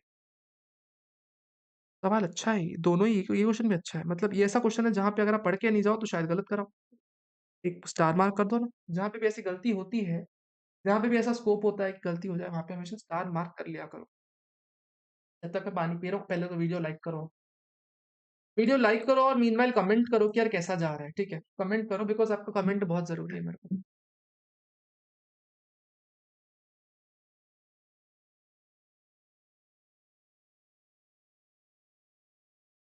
क्वेश्चन नंबर 40 पे आ जाओ। राघव मोटर्स, राघव चड्ढा नहीं, राघव मोटर्स। क्या नाम? Is a dealer of Ford and Maruti cars, ठीक है? राघव, और ठीक है, मारुति और फोर्ड के डीलर हैं। प्लस सर्विस स्टेशन भी चलाते हैं। The sale of Raghav motors for financial year 23-24 9.8 crore की है। लास्ट ईयर में सर 9.8 करोड़ की सेल की है। सर क्या 194 क्यू में टीडीएस काटने के लिए लायबल है क्या? अभी फिलहाल नहीं है। The sale of spare parts and service station 60 lakh है। अच्छा, 60 लाख और कर दिया, यानी सर 10.4 करोड़, यानी सर टीडीएस काटने के लायक है। 194 क्यू के लिए एलिजिबल है, 206 सी 1 एच के लिए भी एलिजिबल है। Mister Om is dealer in textile. अच्छा, ओम शांति ओम वाले ओम, जिनका टर्नओवर में लास्ट ईयर सर 5 करोड़ ही है। Okay, bought the following car. Sir ये कुछ कुछ कारें खरीदी राघव मोटर्स से। पहली कार खरीदी सर 37 लाख रुपीस की। सर 37 लाख रुपीस की कार है सर। सबसे पहले सेक्शन आएगा 206C1F। अगर आप कभी भी कोई भी मोटर कार बेचते हो, 10 लाख के ऊपर की बेचते हो, तो आपको टीसीएस कलेक्ट करना पड़ता है 1%। सर इसमें 37,000 रुपीज का टीसीएस जाएगा। दूसरी कार मारुति बेची 19 लाख रुपए की, 19 लाख की मारुति बेची। सर इस पे सर 19,000 रुपीज का टीडीएस जाएगा। यस सर, जाने वाला है। तीसरी कार सर 8 लाख रुपए की बेची। सर मैं आपके सामने एक सवाल लेके आना चाहता हूँ, रुको इस पे आते हैं बाद में। चौथी कार 12 लाख की बेची। सर 12 लाख की कार पे सीधे-सीधे 12,000 रुपीज़ का टीडीएस जाएगा ही जाएगा। तीसरी कार सर 8 लाख की है ना, टीसीएस जाना चाहिए क्या? राइट आंसर है सर टीसीएस 206C1F में तो नहीं जाएगा। 206C1F में तो नहीं जाने वाला टीसीएस, ये बात तो पक्की है आपकी। एक सेक्शन होता है 206C1H। अगर एक सेलर कभी भी किसी बायर को 50 लाख से ज़्यादा का सेल कर रहा है और उसका टर्नओवर पिछले साल में 10 करोड़ ज़्यादा का है, तो जितना 50 लाख के ऊपर की सेल करा ना, उसमें 0.1% टीसीएस कलेक्ट करता है। ऐसा हमने पढ़ा हुआ है। राघव के साथ क्या है सर? राघव का केस यही है। राघव का टर्नओवर लास्ट ईयर में इतना ही। सर ओम मोटर्स को सेल्स कितने कर रहा है सर? अगर आप देखोगे तो 37 लाख की सेल कर दिया, 19 लाख की सेल कर दिया, यानी डायरेक्टली इनडायरेक्टली क्या 50 करोड़ की लिमिट क्रॉस हो गई? सर 50 लाख रुपीस की लिमिट क्रॉस हो गई। यानी सर जो 8 लाख रुपए की सेल है, सर इस पे 206C1F में तो टीडीएस नहीं कटेगा, टीसीएस नहीं कलेक्ट होगा, लेकिन 206C1H में तो होने ही वाला है। जो सेल ऑफ गुड्स वाला टीसीएस वाला प्रोविजन है, उसमें लग सकता है ना टीसीएस। 8 लाख पे सर कितना टीसीएस होता है सर? 800 रुपए का टीसीएस कलेक्ट करना पड़ जाएगा। This is how things will go. आप इसमें रीड करोगे तो कहेगा कि नहीं करना, पहले पार्ट में नहीं करेगा, लेकिन ऑल्टरनेट व्यू में आपको बोलेगा कि सर 800 रुपए टीसीएस कलेक्ट कर लो। ऑल्टरनेट व्यू में बोलेगा। आप टोटल निकालोगे, टोटल 68,800 का टीसीएस आना चाहिए। सर हम तो नहीं करके आएंगे। उसने एक आंसर में बोला ना नहीं करना, तो हम भी नहीं करेंगे। उसने बोला ना नहीं करना, तो भाई सुन, उसने एक बार एमटीपी में पूछा हुआ था एक एमसीक्यू, जहां पे ना आपका सोल्यूशन ही नहीं मैच होगा। आप अगर इस 8 लाख पे टीसीएस नहीं कलेक्ट करने की आदत बना लोगे ना, अब 206C1H को इग्नोर मारने की आदत बना दोगे ना, एमसीक्यू नहीं मैच करेंगे, क्योंकि एमसीक्यू में एक बार इसने पूछा था क्वेश्चन, और उसमें क्या किया था, उसमें अपने को अज्यूम करना था कि जो पहले की सेल हुई है वो 50 लाख की लिमिट में इंक्लूड हो रही है। इसलिए ना आपको सारे प्रोविजन दिमाग में लेके चलने पड़ेंगे। I hope you got what I am trying to say. Question number 39 पे आ जाओ। क्या बात बोल रहे sir? Mister Z is an resident individual starts a new business on 1/11/2024 को for sale of unique T shirt. Sir अलग अलग यूनिक टी शर्ट्स बेचता है। He obtained valid PAN in his name, register करवाता है अपने आप को ABC dot com Singapore based company एक ई-कॉमर्स ऑपरेटर है for the product sale in India. Sir एक इंडियन पर्सन इंडिया के बाहर के ई-कॉमर्स ऑपरेटर को इंडिया में सामान बेचने के लिए सर रजिस्टर करवा रहा है। जेड ने सोल्ड किया गुड्स 60 लाख रुपए के ई-कॉमर्स ऑपरेटर से कब? सर 31 मार्च 2025 तक। ई-कॉमर्स ऑपरेटर ने क्रेडिट किया पैसा उसको, कब तक कब दिया देखना। तो अक्टूबर को 20 लाख पेमेंट किया। अगर ई-कॉमर्स ऑपरेटर जो भी पैसा देता है, उसपे सर 1% टीडीएस काट के पेमेंट करता है। लेकिन सर विथ इफेक्ट फ्रॉम 1 अक्टूबर 2024 इस 1% को 0.1% कर दिया गया है। यानी 20 लाख पे 0.1% टीडीएस काटेगा कितना? सर 2000 रुपीज़ का टीडीएस जाएगा। 2000 रुपीज़ का टीडीएस काटना पड़ेगा ई-कॉमर्स ऑपरेटर को। फेब में 15 लाख का पेमेंट किया सर, इस पे भी 0.1% यानी इक्वल टू सर 1500 रुपए का टीडीएस काटेगा। फुल एंड फाइनल पेमेंट किया गया जेड को सर कब? आफ्टर डिडक्टिंग सब काटने के बाद सर क्या किया? 10 बाकी पेमेंट कर दिया गया। सुनना, जेड है, जेड को ना डायरेक्टली कस्टमर से पैसा मिल गया। डायरेक्टली कस्टमर से पैसा मिल गया 10 लाख रुपए। सर इस 10 लाख रुपए भी टीडीएस काटने की लायबिलिटी किसके सर पे आएगी? सर ई-कॉमर्स ऑपरेटर के ऊपर आएगी। अगर सर कोई सेल ई-कॉमर्स ऑपरेटर से फैसिलिटेट हो रही है, लेकिन पैसा डायरेक्टली कस्टमर से सेलर को मिल जाता है, तो फिर भी सर इस अमाउंट पे भी ई-कॉमर्स ऑपरेटर को टीडीएस काटना पड़ता है। यानी इस 10 लाख पे भी 0.1% टीडीएस काटना पड़ेगा, यानी 1000 रुपए का टीडीएस काटना पड़ेगा ई-कॉमर्स ऑपरेटर को। ठीक है। प्लस बचा कितना अमाउंट है सर? बचा कितना अमाउंट है? 20 लाख रुपए दिया, 15 लाख रुपए दिया, 10 लाख रुपए और दिया। कुल मिला के हमने ई-कॉमर्स ऑपरेटर ने कितना दिया? 45 लाख रुपीज़ दे दिया। 15 लाख रुपए टोटल नेट में ई-कॉमर्स ऑपरेटर को और देना है। इस 15 लाख रुपए में से कुल मिला के 6 लाख रुपए की तो सिर्फ और सिर्फ कमीशन काटेगा वो। टोटल 60 लाख की सेल में 6 लाख की कमीशन काटेगा। 9 लाख रुपए का पेमेंट करेगा। सर उसके अलावा 15 लाख पे टीडीएस और काटना पड़ जाएगा। जो 15 लाख की पेमेंट है, इससे 0.1% ई-कॉमर्स ऑपरेटर और टीडीएस काटेगा। कुल मिला के 1500 रुपए। यानी कुल मिला के चारों इंस्टॉलमेंट्स को आप मिला लोगे ना, तो कितना ई-कॉमर्स ऑपरेटर को टीडीएस काटना है? पहली इंस्टॉलमेंट में 2000, दूसरी इंस्टॉलमेंट में 1500, तीसरी इंस्टॉलमेंट में 2500 रुपए टीडीएस काटना पड़ जाएगा। 2500 का टीडीएस काटना पड़ जाएगा। आंसर चेक करेंगे, समझ में आ जाएगा। पहली इंस्टॉलमेंट में 2000, दूसरी इंस्टॉलमेंट 1500, तीसरी इंस्टॉलमेंट में सीधे-सीधे 1000 और 1500 यानी 2500 काटना पड़ जाएगा। मैंने सर 100 बात की एक बात अगर बोलूँ, जो पैसा मिलता गया उस पे तो 0.1% काटते ही चलोगे। लेकिन जो पैसा नहीं मिला उस पे भी काटना पड़ेगा टीडीएस। और जो लास्ट में रेमिट कर रहे हो ना सर, उसपे भी टीडीएस काटना पड़ जाएगा। जब रेमिट कर रहे हो तब काट लेना, ठीक है? जैसे कायदे से बुक एंट्री के टाइम पे भी कट जाता है व्हिचएवर इज अर्लियर में। लेकिन यहाँ पे अपने को सिर्फ एक ही डेट दे रखी है, तो जिस दिन कह रहा है लास्ट में पेमेंट किया उस टाइम पे टीडीएस काट लो। सर बिफोर कमीशन वाले हमेशा अमाउंट पे टीडीएस काटेंगे, कभी भी आफ्टर कमीशन वाला अमाउंट नहीं लेते हैं। क्वेश्चन नंबर 38 पे आ जाओ। Number 38 is beautiful, beautiful, beautiful. देखना क्या बोल रहा है। Messrs element travels a travel agent engaged in sale of air tickets of Airgo and Jet Airlines। क्या कह रहा है देखना। एलिमेंट एक ट्रैवल एजेंसी है। सर ये सामान किसका बेच रहे हैं? सर एयरलाइन कंपनी है सर, एयरगो एंड एयर जेट। ये दो एयरलाइंस कंपनी, इनकी टिकट्स बेचता है sir element. Earns standard commission of 5%। Sir एक स्टैंडर्ड कमीशन 5% मिलती है। जितनी टिकट बेचोगे 5%, 5%, 5% तुम कमाओगे। प्लस उसको एक सप्लीमेंट्री कमीशन मिलती है सर दोनों से। सप्लीमेंट्री कमीशन, अच्छा ठीक है, कह रहा है एक स्टैंडर्ड कमीशन मिलती है 5% प्लस एक सप्लीमेंट्री कमीशन मिलती है। सप्लीमेंट्री कमीशन क्या होता है समझेंगे। सर कहता है जो वन ये जो जेट एयर है और एयर गो है सर 194 एच में ना स्टैंडर्ड कमीशन पे टीडीएस काटते हैं। स्टैंडर्ड कमीशन पे टीडीएस काटते हैं। स्टैंडर्ड कमीशन जो 5% वाली है इस पे टीडीएस काटेंगे 194 एच में। ये तो काटता ही है, ठीक है। फिक्स स्टैंडर्ड कमीशन कैसे मिलती है सर? स्टैंडर्ड कमीशन एक फिक्स कमीशन है, आईएटीए यानी airport authority association, international airport authority association के कारण ही है।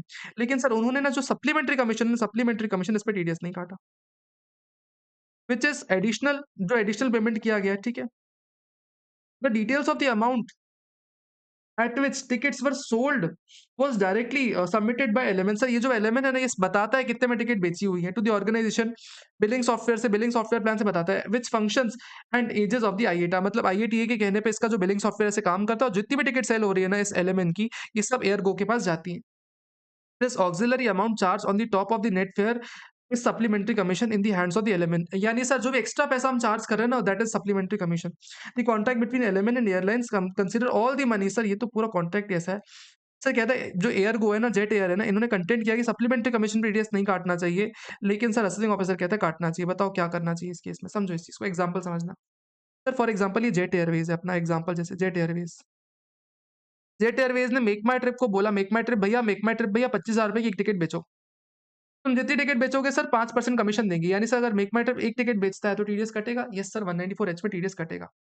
दिस इज़ दिस इज़ कौन सी कमीशन? दिस इज़ कौन सी commission? This is standard commission. इसमें तो टीडीएस जाएगा ही जाएगा। सर अगर मेक माई ट्रिप अगर इस 25,000 की टिकट को सर 30,000 में बेच लेता है, तो जो 5,000 रुपए एक्स्ट्रा कमाई हुई है मेक माई ट्रिप की, सर ये भी तो एक कमीशन ही है ना, तो इस कमीशन पे टीडीएस 194 एच में कटेगा क्या? सर सवाल मेरा जवाब आपका, सर टीडीएस कटेगा क्या? राइट आंसर इज़ सर इसमें टीडीएस काटना 194 एच में टीडीएस काटना पड़ेगा। पर ऐसा कहाँ हुआ था? तो सिंगापुर एयरलाइंस के केस लॉ में, एयरलाइंस के केस लॉ में।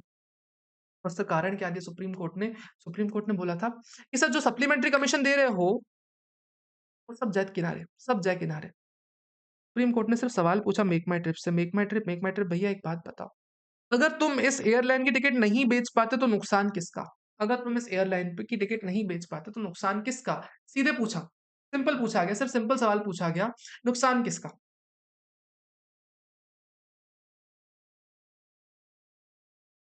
क्या मेक माई ट्रिप का नुकसान होगा क्या? नहीं सर, वो तो सिर्फ एक एजेंट है ना। सुप्रीम कोर्ट ने कहा बस तुमने कहा ना एजेंट हो, तुमने कहा ना तुम एजेंट हो, बस खत्म। जब मेक माई ट्रिप ने बोला एजेंट है तो एजेंसी रिलेशन है, 194 एच में टीडीएस कटेगा ही कटेगा। अगर प्रिंसिपल टू प्रिंसिपल होता तो 194 एच नहीं आता, लेकिन एजेंसी रिलेशन है ना, काटना पड़ जाएगा। 194 एच में टीडीएस इसलिए काटना पड़ेगा इसमें, तो क्योंकि सिर्फ मुनाफा मिल रहा है मेक माई ट्रिप को, तो 194 एच में कमीशन का नेचर बन गया ना पूरा का पूरा। अगर सिर्फ मुनाफा खाने के लिए कोई पर्सन बैठा हुआ है तो कमीशन का नेचर हो जाता है, टीडीएस काटना पड़ जाएगा। सवाल अच्छा है, पूछेगा क्या गारंटी है, चांसेस कम है। क्वेश्चन नंबर 37 पे आ जाओ। Examine the applicability of the provisions relating to TDS deduction and collection of tax at source in the following cases in the financial for the financial year ended 31st March 2025 as per the provisions contained in Income Tax Act 1961. Delta limited is an Indian company which is incorporated on 1/4/2024 को देखना। Delta है sir, incorporate कब हुई है sir? 1/4/2024 को, यानी नई company है। Purchase is coal, sir buyer है, सर ये बायर है। सर किससे बाय कर रही है? कोल बाय कर रही है सर, बाय कर रही है कोल फी से, कोल बाय कर रही है फी से। Another Indian company 75 lakh rupees का बाय कर रही है कोल during previous year 24-25।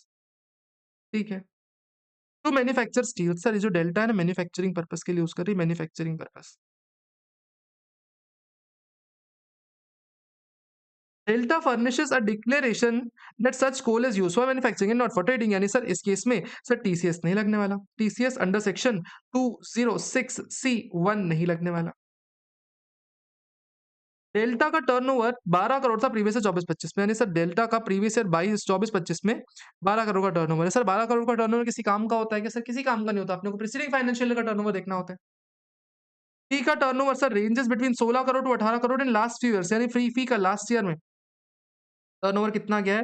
Sir last year में टर्नओवर गया है 16 से लेके 18 करोड़ रुपए। करंट फाइनेंशियल ईयर का टर्नओवर काम का है क्या? सर काम का नहीं है अपने। वुड योर आंसर चेंज अगर डेल्टा लास्ट ईयर इनकॉर्पोरेट हुई होती 10 करोड़ और उसका टर्नओवर 10 करोड़ होता तो? बहुत ही अच्छा सवाल है, बहुत बहुत बहुत अच्छा सवाल है। सर सवाल क्या है देखना। सबसे पहले तो ये देखो, ये है बायर और ये है सेलर। सेलर का टर्नओवर लास्ट ईयर में 10 करोड़ ज्यादा का, बायर सर इस साल इनकॉर्पोरेट हुआ यानी टर्नओवर 10 करोड़ से कम का लास्ट ईयर में। सेल क्या हो रहा है सर? कोल सेल हो रहा है। सर कभी भी अगर कोल सेल होता है तो हमने पढ़ा हुआ है कि सर 206C1 नहीं लगेगा अगर सर डिक्लेरेशन दे दे, यानी सर ये जो फी है ये टीसीएस नहीं कलेक्ट करने वाला, टीसीएस नहीं कलेक्ट करने वाला, नो टीसीएस। ठीक है, टीसीएस जहां कलेक्ट नहीं होगा ना इस सेक्शन में, आप टीडीएस में जाओगे। क्या 194 क्यू में टीडीएस काटने के लिए लायबल है डेल्टा? सर 194 क्यू में टीडीएस काटने के लिए भी लायबल नहीं, क्यों? क्योंकि अभी अभी तो इनकॉर्पोरेट हुआ है, 194 क्यू में बन ही नहीं रहा है, लास्ट ईयर में टर्नओवर 10 करोड़ ज्यादा था ही नहीं, तो 194 क्यू भी नहीं लगने वाला। तीसरा सेक्शन आता है सर प्ले में, सर कौन सा? 206C1H, सर ये आता है प्ले में, ये बोलता है कि सर अगर आप सेलर और लास्ट ईयर में टर्नओवर 10 करोड़ ज्यादा का है और अगर आप सेल्स कर रहे हो 50 लाख ज्यादा की, तो आपको टीसीएस कलेक्ट करना पड़ता है।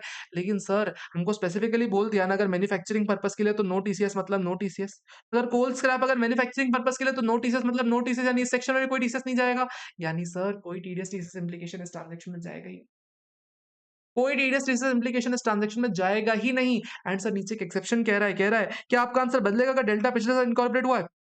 और सर डेल्टा पिछले साल में इनकॉर्पोरेट हुआ, प्रीवियस ईयर 1/4/2023 को इनकॉर्पोरेट हो गया और सर टर्नओवर 10 करोड़ है, सर 10 करोड़ है, तो सर क्या होगा? टीडीएस टीसीएस लगेगा क्या? टीसीएस तो वैसे भी नहीं लगने वाला। क्या टीडीएस लगेगा 194 क्यू में? सर टीडीएस भी नहीं लगने वाला, क्यों? क्योंकि सर 194 क्यू में टीडीएस काटने के लिए आपको टर्नओवर 10 करोड़ से ज़्यादा चाहिए होता है।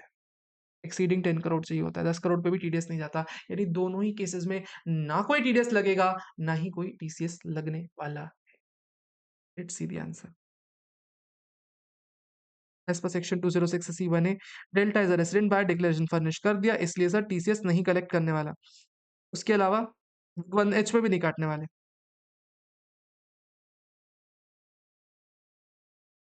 अब वो 194 क्यों अप्लाई होगा जहाँ पे दोनों ही अप्लाई नहीं हो रहे? 194 क्यों अप्लाई करने के लिए बायर का टर्नओवर लास्ट ईयर 10 करोड़ ज्यादा होना चाहिए सर, लेकिन टर्नओवर 10 करोड़ ज्यादा नहीं है, तो टीसीएस नहीं काटना पड़ेगा। तो इसके लिए ट्रांजैक्शन कुछ भी नहीं लगने वाला। हमारा आंसर चेंज नहीं होने वाला, क्यों? क्योंकि सर टर्नओवर 10 करोड़ है और टर्नओवर 10 करोड़ ज्यादा होना चाहिए टीडीएस काटने की। बहुत ही सुंदर question. Sigma is a car manufacturer sold cars to car developer epsilon. Sir एक कार जो है ना सिग्मा, देखना देखना देखना, सिग्मा जो कार सेलर है, कार मैन्युफैक्चरर, ये कार डीलर को भेज रहा है एप्सिलॉन को। सर अगर कभी कार सेलर कार डीलर को भेजता है तो 206 C1F में सर, 1F में फॉर्मूला 1 वाले कार्स में नहीं लगता कुछ भी। एंड सर एप्सिलॉन के अलावा ओमेगा को बेचता है, ओमेगा को 2 लोगों को बेचता है। एप्सिलॉन को 10 कारें बेची 12 लाख रुपए की सर, 120 लाख की सर, 120 लाख की कार इसको बेची। और सर ओमेगा को कितने की बेची? सर ओमेगा को बेची 30 लाख रुपए की कार।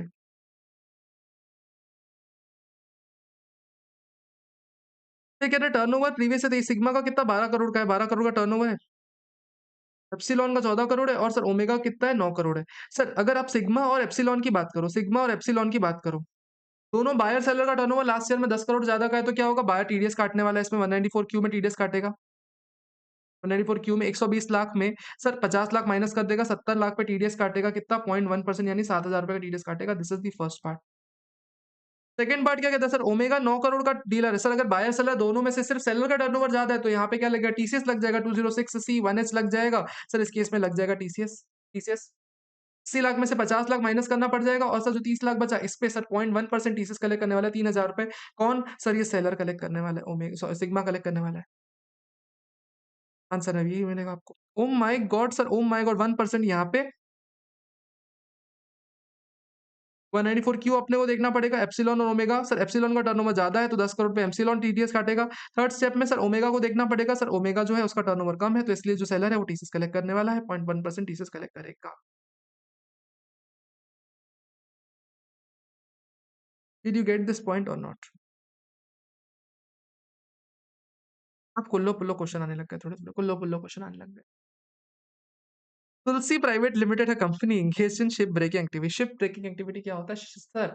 शिप ब्रेकिंग एक्टिविटी सुन के कुछ भारी मत समझना। जो शिप्स तोड़ते हैं ना उसको बेसिकली जो भंगार निकलता है ना उसको बोलते हैं ship breaking activity. And sold some old and used plate. Sir जो शिप ब्रेकिंग एक्टिविटी है, जो आपने शिप तोड़ी और शिप तोड़ के जो पुरानी पुरानी प्लेटें रहती है वो आपने बेच दी, यूज्ड प्लेटें, लकड़ियां जो निकली सब बेच दी। In respect of which it did not collect taxes from the buyer. Sir आपने सामान बेचा, सर आपने भंगार बेचा, लेकिन आपने टैक्स कलेक्ट नहीं किया। Company claimed that such item are usable as such and hence it is not a scrap and provision of TCS will not apply। Assessing officer ने बोला ये स्क्रैप है और डिमांड खड़ी कर दी। क्या असेसिंग ऑफिसर सही है कि असेसी सही है? तो शिप ब्रेक एक्टिविटीज करने वाले ने प्लेट्स तोड़ी, लकड़ियां निकाली और बेच दी। सर जो सेलर है उसका कहना है कि भैया जो सामान बेच रहा हूँ ये ऐसे का ऐसे यूज हो सकता है, एज इट इज यूज हो सकता है। सेलर का कहना है अगर एज इट इज यूज हो सकता है तो ये भंगार है ही नहीं, दिस इज नॉट स्क्रैप। अगर स्क्रैप नहीं तो टीसीएस भी नहीं लगेगा। असेसिंग ऑफिसर कहता है भैया इससे कोई फर्क नहीं पड़ता कि यूजेबल एज सच है, आप उसको यूज कर सको या ना कर सको, अगर आप उसको बेच रहे हो ना, भंगार को, पुराने पुराने माल को बेच रहे हो ना, तो उस पर टीसीएस कलेक्ट करना चाहिए। क्या असेसिंग ऑफिसर सही कह रहा है सर, गलत कह रहा है? स्क्रैप मतलब ही क्या होता है sir? When it is not usable as such. अगर उसको एज इट इज आप यूज कर सकते हो तो स्क्रैप थोड़ी होता है सर। फॉर एग्जाम्पल ये कैलकुलेटर चलता फिरता है, मैं आपको दे दे रहा हूँ, आपको बेच दे रहा हूँ, तो क्या ये स्क्रैप है क्या? नहीं सर स्क्रैप नहीं है। तो क्या टीसीएस कलेक्ट करूंगा? नहीं करूंगा। स्क्रैप पे टीसीएस कलेक्ट करना होता है। स्क्रैप मतलब क्या? जिसको आप एज इट इज यूज नहीं कर सको। सर यहाँ तो कह रहा है ना एज इट इज यूज कर सकते हो, तो फिर टीसीएस नहीं कलेक्ट करना चाहिए था, यानी असेसिंग ऑफिसर गलत है, एसएससी सही है।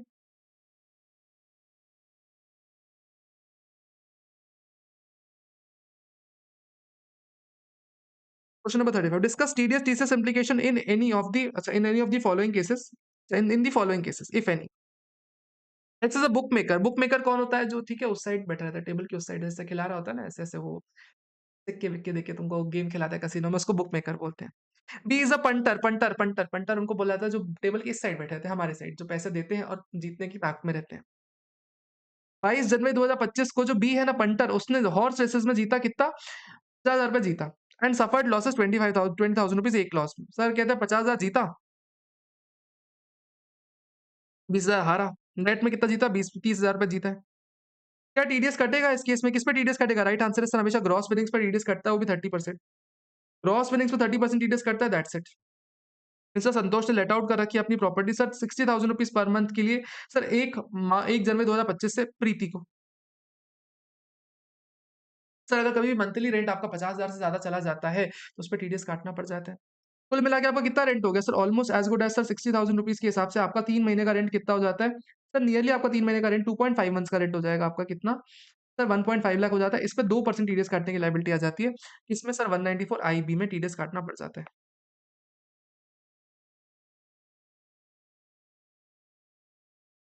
सर परफेक्ट बात है, यही आंसर है हमारा।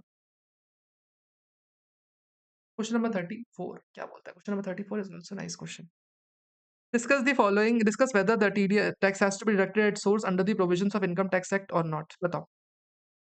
जीवा company, a partnership firm pays 43,000 as interest on loan borrowed from Indian branch of foreign bank. Sir कभी भी अगर फॉरेन बैंक की इंडियन ब्रांच को अगर आप पेमेंट कर रहे हो, फॉरेन बैंक की इंडियन ब्रांच को, यानी it is as good as bank होता है ना, वो बैंक होता है ना। बैंक में ये थोड़ी लिखा हुआ है कि इंडियन बैंक को, फॉरेन बैंक को। कभी भी अगर आप बैंक को इंटरेस्ट का पेमेंट करते हो तो 194 ए में टीडीएस नहीं काटना होता आपको। फर्म पे जो जीवा है ना, 12,000 रुपए इंटरेस्ट पे किया कैपिटल को, पार्टनर ए को जो रेसिडेंट, और 24,000 का पेमेंट किया सर पार्टनर बी को जो नॉन रेसिडेंट है। तो जीवा है सर, इसने पार्टनर ए को पेमेंट किया 12,000 रुपीज का इंटरेस्ट ऑन कैपिटल, और सर 24,000 रुपीज का पेमेंट किया इंटरेस्ट ऑन कैपिटल का सर पार्टनर बी को। सर इसमें इंपॉर्टेंट बात क्या कि जो पार्टनर ए है सर, ये रेसिडेंट है और ये जो है नॉन रेसिडेंट है। सर कभी भी अगर रेसिडेंट पार्टनर को पेमेंट करते हो ना, तो इसमें आपको टीडीएस नहीं काटना होता। रेसिडेंट पार्टनर के लिए 194 ए बी सी किसी भी सेक्शन में टीडीएस कभी नहीं काटना पड़ता, 193 कभी नहीं काटना। हाँ, अभी इस साल से आ जाएगा, बाकी अगले साल से आ जाएगा, बट अभी नहीं काटना। नॉन रेसिडेंट पार्टनर को पेमेंट करते हो टीडीएस काटना पड़ेगा क्या? राइट आंसर है सर, नॉन रेसिडेंट पार्टनर को भी पेमेंट करोगे ना, इस केस में TDS TDS TDS TDS TDS TDS काटना पड़ जाता है। और किस रेट के सेक्शन में काटना पड़ता है? 195 में काटना पड़ता है, जो बोलता है सर रेट इन फोर्स से। रेट इन फोर्स क्या होता है सर? नॉर्मली 115 ए का जो रेट लग जाता है वो लग जाएगा, नहीं तो जो इंडिविजुअल टैक्स रेट है वो लग जाएगा। जो लगाना हो लगा, तो कोई दिक्कत थोड़ी है। लोन है तो 115 ए लग जाएगा। वो ज्ञान देगा नहीं सेक्शन नंबर का, लेकिन बोलेगा कि टीडीएस काटना पड़ जाएगा। सेक्शन 195 जो बोलेगा उस सेक्शन के अकॉर्डिंग टीडीएस काटना पड़ जाएगा।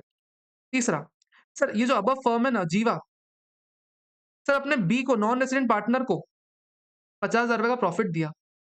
सर कभी भी अगर पार्टनरशिप फर्म अपना प्रॉफिट बांटती है तो profit is already tax the firm in the hands of the partnership firm. हमेशा फर्म के हाथ में टैक्स लगता है, तो जो मेंबर होते हैं उसके हाथ में एग्जेम्प्ट होना चाहिए, तो यानी नॉन रेसिडेंट के हाथ में एग्जेम्प्ट होना चाहिए। और अगर जहां एग्जेम्प्ट हो गया इसके हाथ में, तो टीडीएस भी नहीं लगता, क्योंकि सर रेट इन फोर्स 0 हो जाएगा अपना, तो टीडीएस काटने की लायबिलिटी नहीं आएगी।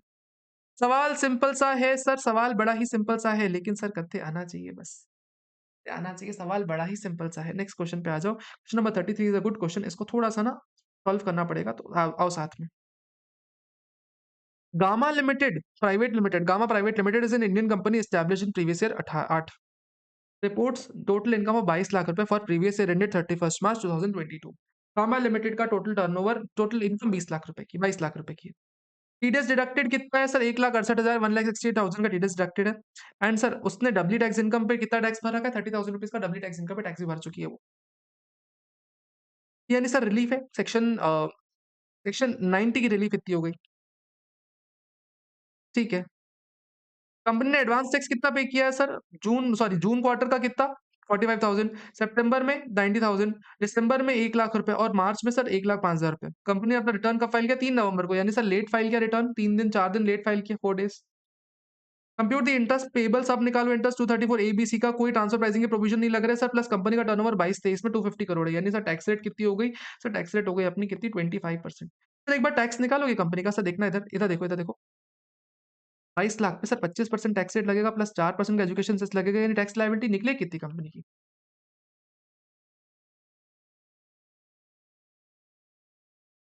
₹5,72,000 की टैक्स लायबिलिटी आनी चाहिए।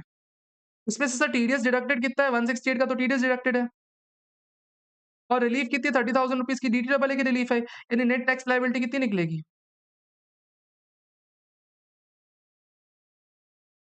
3,74,000 की नेट टैक्स लायबिलिटी आएगी। ठीक है, ठीक है, ठीक है, ठीक है, ठीक है। इस पे अब इंटरेस्ट निकालना है, 3,74,000।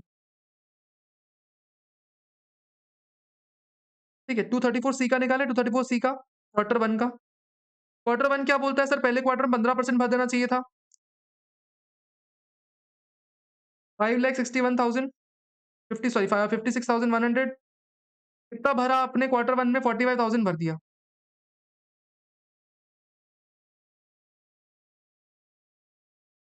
सर मैंने कितना शॉर्टफॉल किया हुआ है? 11,100 रुपए का शॉर्टफॉल किया। इस पे 1% फॉर 3 मंथ्स का इंटरेस्ट लगेगा। सर लगेगा क्या? सर हमको बोला गया पहले क्वार्टर में 15% भरना होता है। लेकिन सर अगर हमने सर 30,74,000 का सर अगर 12% भी भर दिया तो अपने को कोई शॉर्टफॉल कोई इंटरेस्ट नहीं लगता। सर 44,800 भी अगर हमने 80 भर दिया ना तो कोई इंटरेस्ट नहीं लगता। सर हमने 45,000 भर दिया, यानी सर कोई इंटरेस्ट नहीं लगने वाला क्वार्टर वन में। क्वार्टर वन में अगर आप 12% 15% ना भर के 12% भर देते हो, कोई इंटरेस्ट नहीं लगता। क्वार्टर टू क्या बोलता है सर? 3,74,000 पे आपको सर 45% भरना पड़ता है।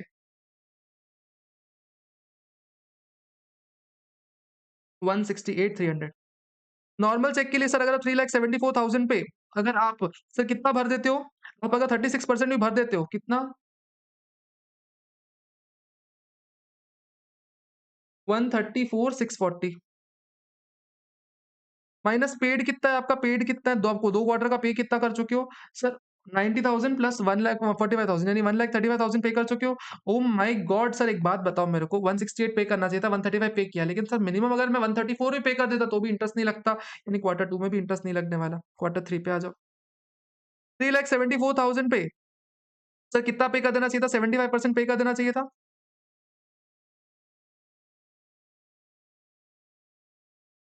2,80,000 सॉरी 2,80,500 पे कर देना चाहिए था। इसमें से पे कितना है? पेड कितना है? 235 का पे कर रखा है।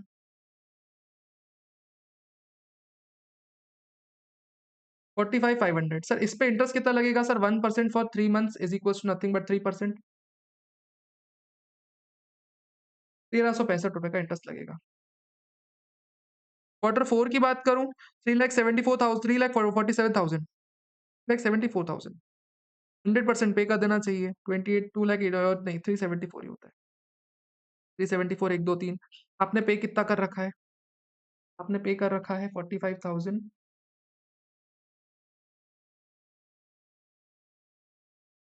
3,40,000 पे कर रखा है आपने, यानी 34,000 आपने शॉर्टफॉल पे कर रखा है। इस पे 1% फॉर 1 मंथ इंटरेस्ट लगेगा। क्वार्टर 4 में 1% लगता है, 1 मंथ के लिए लगता है।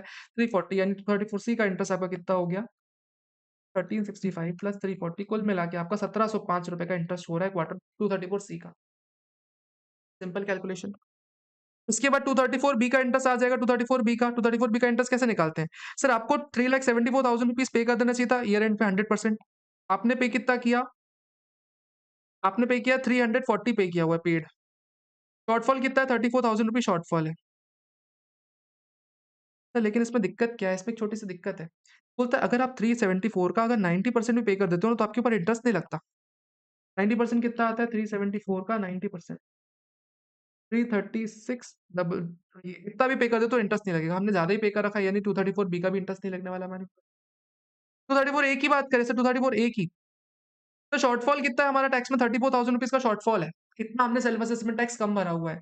सर कब भरना चाहिए था? 31 अक्टूबर ड्यू डेट है रिटर्न फाइल करने की 25 को। सर हमने रिटर्न कब फाइल किया है? सर 3 नवंबर को फाइल किया हुआ है। यानी इसमें 1% फॉर 1 मंथ लगेगा, यानी सर 340 रुपीज का इंटरेस्ट लगेगा। सर ये तो हमारा 234 ए का इंटरेस्ट हो गया। बी का इंटरेस्ट लगेगा नहीं, सी का 1705 हो गया, प्लस 234 एफ की एक लेट फीस लगती है सर 5,000 रुपए की। This should be our answer, this should be our answer. देखें एक बार, सर सी का आंसर आ गया अपना। बी में कुछ भी नहीं लगने वाला। और सर ए में कितना लग रहा है इंटरेस्ट? सर ए में 340 लग रहा है। ओह माय गॉड सर, पूरा आंसर मैच कर रहा है। बहुत ही सिंपल तरीके से, बहुत ही सहज तरीके से पूरा आंसर मैच कर रहा है।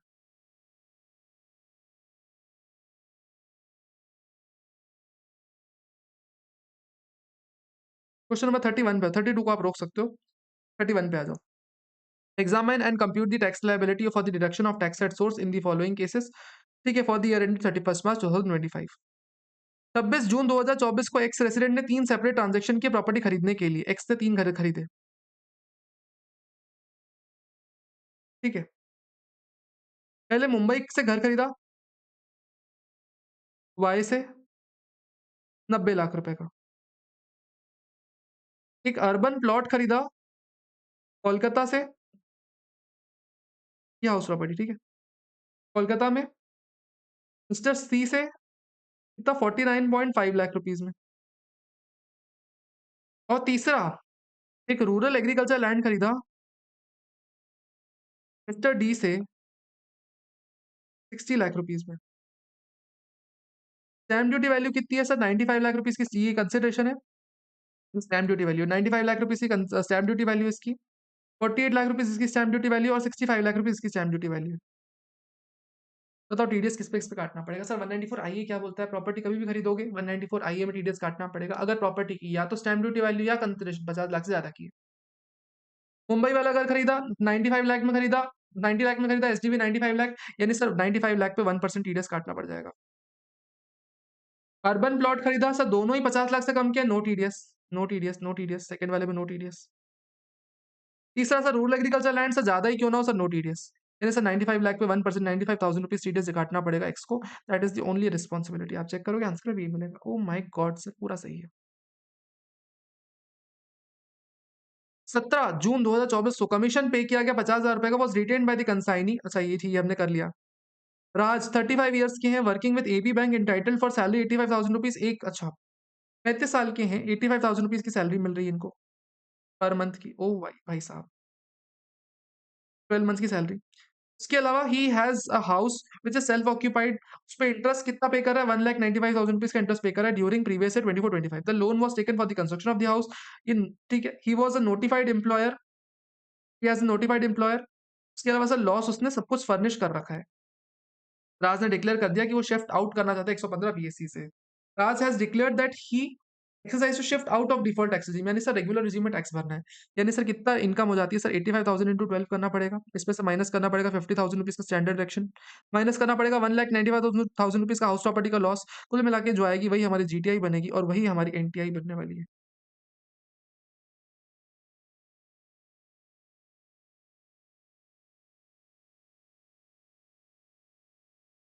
7,75,000 रुपीज की हमारी जीटीआई बन रही है और इतनी ही हमारी एनटीआई बनेगी। तो इस पे टैक्सेस कितने निकलेंगे राज के हाथ में? माइनस करोगे 5 लाख रुपए इंटू 20% प्लस एक 12,500 इंटू 1.04, कुल मिला के सर 70,200 रुपीज के टैक्सेस बनेंगे। चेक करें। ओह माय गॉड सर, पूरा ही मैच कर रहे हैं आंसर। बहुत स्मूथली सॉल्व हो रहा है क्वेश्चन, ऑनेस्टली बहुत स्मूथली सॉल्व हो रहा है, मुझसे भी इजीली सॉल्व हो जा रहे हैं, आपसे तो हो ही जाएंगे यार। क्वेश्चन नंबर 190, क्वेश्चन नंबर 30 पे आ जाओ। अब हम ना सर मॉड्यूल के क्वेश्चंस पे ऑलमोस्ट आ गए, अब मॉड्यूल के क्वेश्चन सॉल्व करें हम, which are easier comparatively. Examine the liability of TDS in the following cases. Mister Anand has been running a sole proprietary business with a turnover of 202 lakh रुपए, यानी सर आप बिजनेस रन कर रहे हो, 202 लाख का टर्नओवर है। ठीक है, और असेसमेंट ये 24-25, यानी पिछले साल का टर्नओवर 202 लाख का है, यानी सर आप हाईजैकर वाले प्रोविजन में आ रहे हो। प्लीज मंथली रेंट 15,000 रुपए ऑफिस प्रेमिसेस का, सर आर को 15,000 रुपए का मंथली रेंट दे रहे हो, 15,000 का मंथली रेंट दे रहे हो 12 महीने का। उसके अलावा उसका सर्विस चार्ज भी पे कर रहे हो 6,000 रुपीज का 12 मंथ्स का। कुल मिला के साल भर में सर 21,000 रुपीज को 12 मंथ्स के लिए रेंट पे करो, विच इज एक्सीडिंग 2,40,000 रुपीज, यानी कुल मिला के सर पूरे पे आपको टीडीएस काटना पड़ जाएगा, पूरे पे टीडीएस काटना पड़ेगा, 194 आई लग जाएगा आपके ऊपर। हाईजैकर भी हो प्लस टर्न इतना ज्यादा रेंट भी पे करो, टीडीएस काटो। By the virtue of an agreement with a nationalized bank, a catering organization receives a sum of 50,000 rupees per month towards supply of food snacks. Sir अगर एक केटरिंग ऑर्गेनाइजेशन है उसको पेमेंट मिल रहा है किससे? सर एक bank से payment मिल रहा है, किस चीज के लिए पेमेंट मिल रहा है सर? केटरिंग सर्विसेज देने के लिए। बैंक के ऊपर रिस्पॉन्सिबिलिटी है टीडीएस काटने की 194 सी में। और कितना टीडीएस काटेंगे? सर केटरिंग ऑर्गेनाइजेशन जो भी है सर, अगर केटरिंग ऑर्गेनाइजेशन अगर इंडिविजुअल एचयूएफ है तो सर 1%, अदरवाइज़ सर 2% टीडीएस काटना पड़ जाएगा। चेक कर लो। सर कह रहे हैं ₹30,000 2% अगर कोई अदर पर्सन है, नहीं तो अगर इंडिविजुअल एचयूएफ है तो 1%।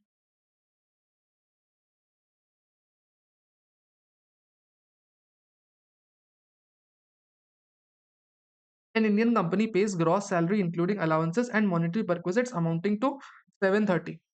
ठीक है, ठीक है। To its general manager age 45 के हैं। Besides the company provides the non-monetary perquisites 1,20,000 रुपए के। General manager has not given any declaration to opt out for 115 BAC। opt for कोई भी डिक्लेरेशन नहीं दिया हुआ है।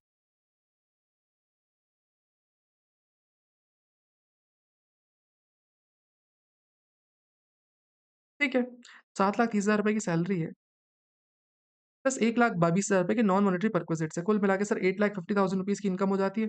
फिर स्टैंडर्ड डिडक्शन कितना मिलेगा? स्टैंडर्ड डिडक्शन सर, अगर उसने कुछ इंटीमेशन नहीं दे रखा कौन से रेज़ीम में जा रहा है, तो हम न्यू रेज़ीम मानेंगे। न्यू रेज़ीम में 75,000 का डिडक्शन मिलता है। माइनस कर लो, कुल मिला के 7,75,000 की इनकम आ जाती है। इस पे टैक्सेस कितने बनेंगे? सर इस पे टैक्सेस निकालने पड़ेंगे ना अपने को। अप टू 7 लाख तो 20,000 होता है, तो 75,000 पे 10% प्लस 20,000 इंटू 1.04 टैक्सेस आ रहे हैं आपके 28,600 रुपीज़ के, इतने टैक्सेस आ रहे हैं। इतना टैक्स काटना पड़ जाएगा। सर अगर आप एवरेज रेट ऑफ टैक्सेस निकालो तो एवरेज रेट ऑफ टैक्सेस निकालो तो कितना आ रहा है? 3.69%। कितने परसेंट के टैक्सेस आ रहे हैं? अब सवाल आता है, एक बात बताओ, एक सवाल आता है, छोटा सवाल आता है देखिए। नॉन मॉनेटरी परक्विजिट्स पे टैक्सेस कितने आ रहे हैं? 1,20,000 की नॉन मॉनेटरी परक्विजिट्स है, इस पे 3.69% निकालो, कितना आ रहा है? 4428। सर ये जो 4428 है, अगर ये नॉन मॉनेटरी परक्विजिट के टैक्सेस कौन बेयर कर रहा है सर? अगर ये एम्प्लॉयर बेयर कर रहा है, तो इसका क्या ट्रीटमेंट होगा सर? अगर एम्प्लॉय के हाथ में ही टैक्सेबल है, एम्प्लॉय के हाथ में टैक्सेबल है, एम्प्लॉय भरेगा अपने जेब से, तो कोई बात ही नहीं आती, कोई बात नहीं आती। सर लेकिन अगर एम्प्लॉयर के हाथ में, एम्प्लॉयर बेयर कर रहा है इस टैक्सेस को, तो कहता है सर एम्प्लॉयर को डिसअलाउ होता है खर्चा, प्लस एम्प्लॉय के हाथ में ये एग्जेम्प्ट हो जाता है। सर प्लस इस पे नो टीडीएस पे टीडीएस भी नहीं काटना पड़ता। इस वाले कंपोनेंट पे टीडीएस भी नहीं काटना पड़ता है। इतना सा बस ये पॉइंट कहता है। आपको बैलेंस अमाउंट पे सिर्फ टीडीएस काटना पड़ जाएगा।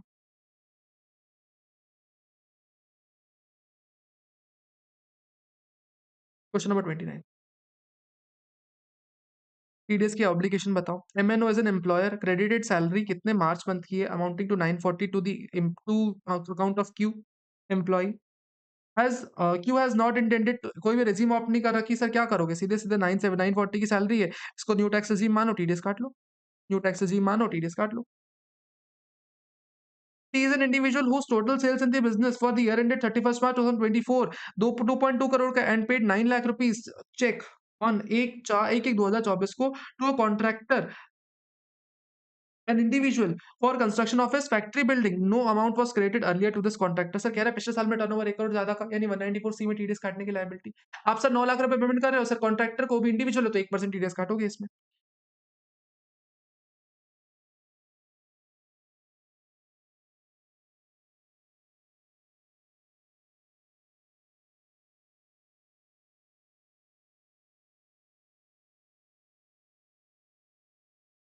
तीसरा कहता है BCD credit 28,000 towards fees for technical services 28,000।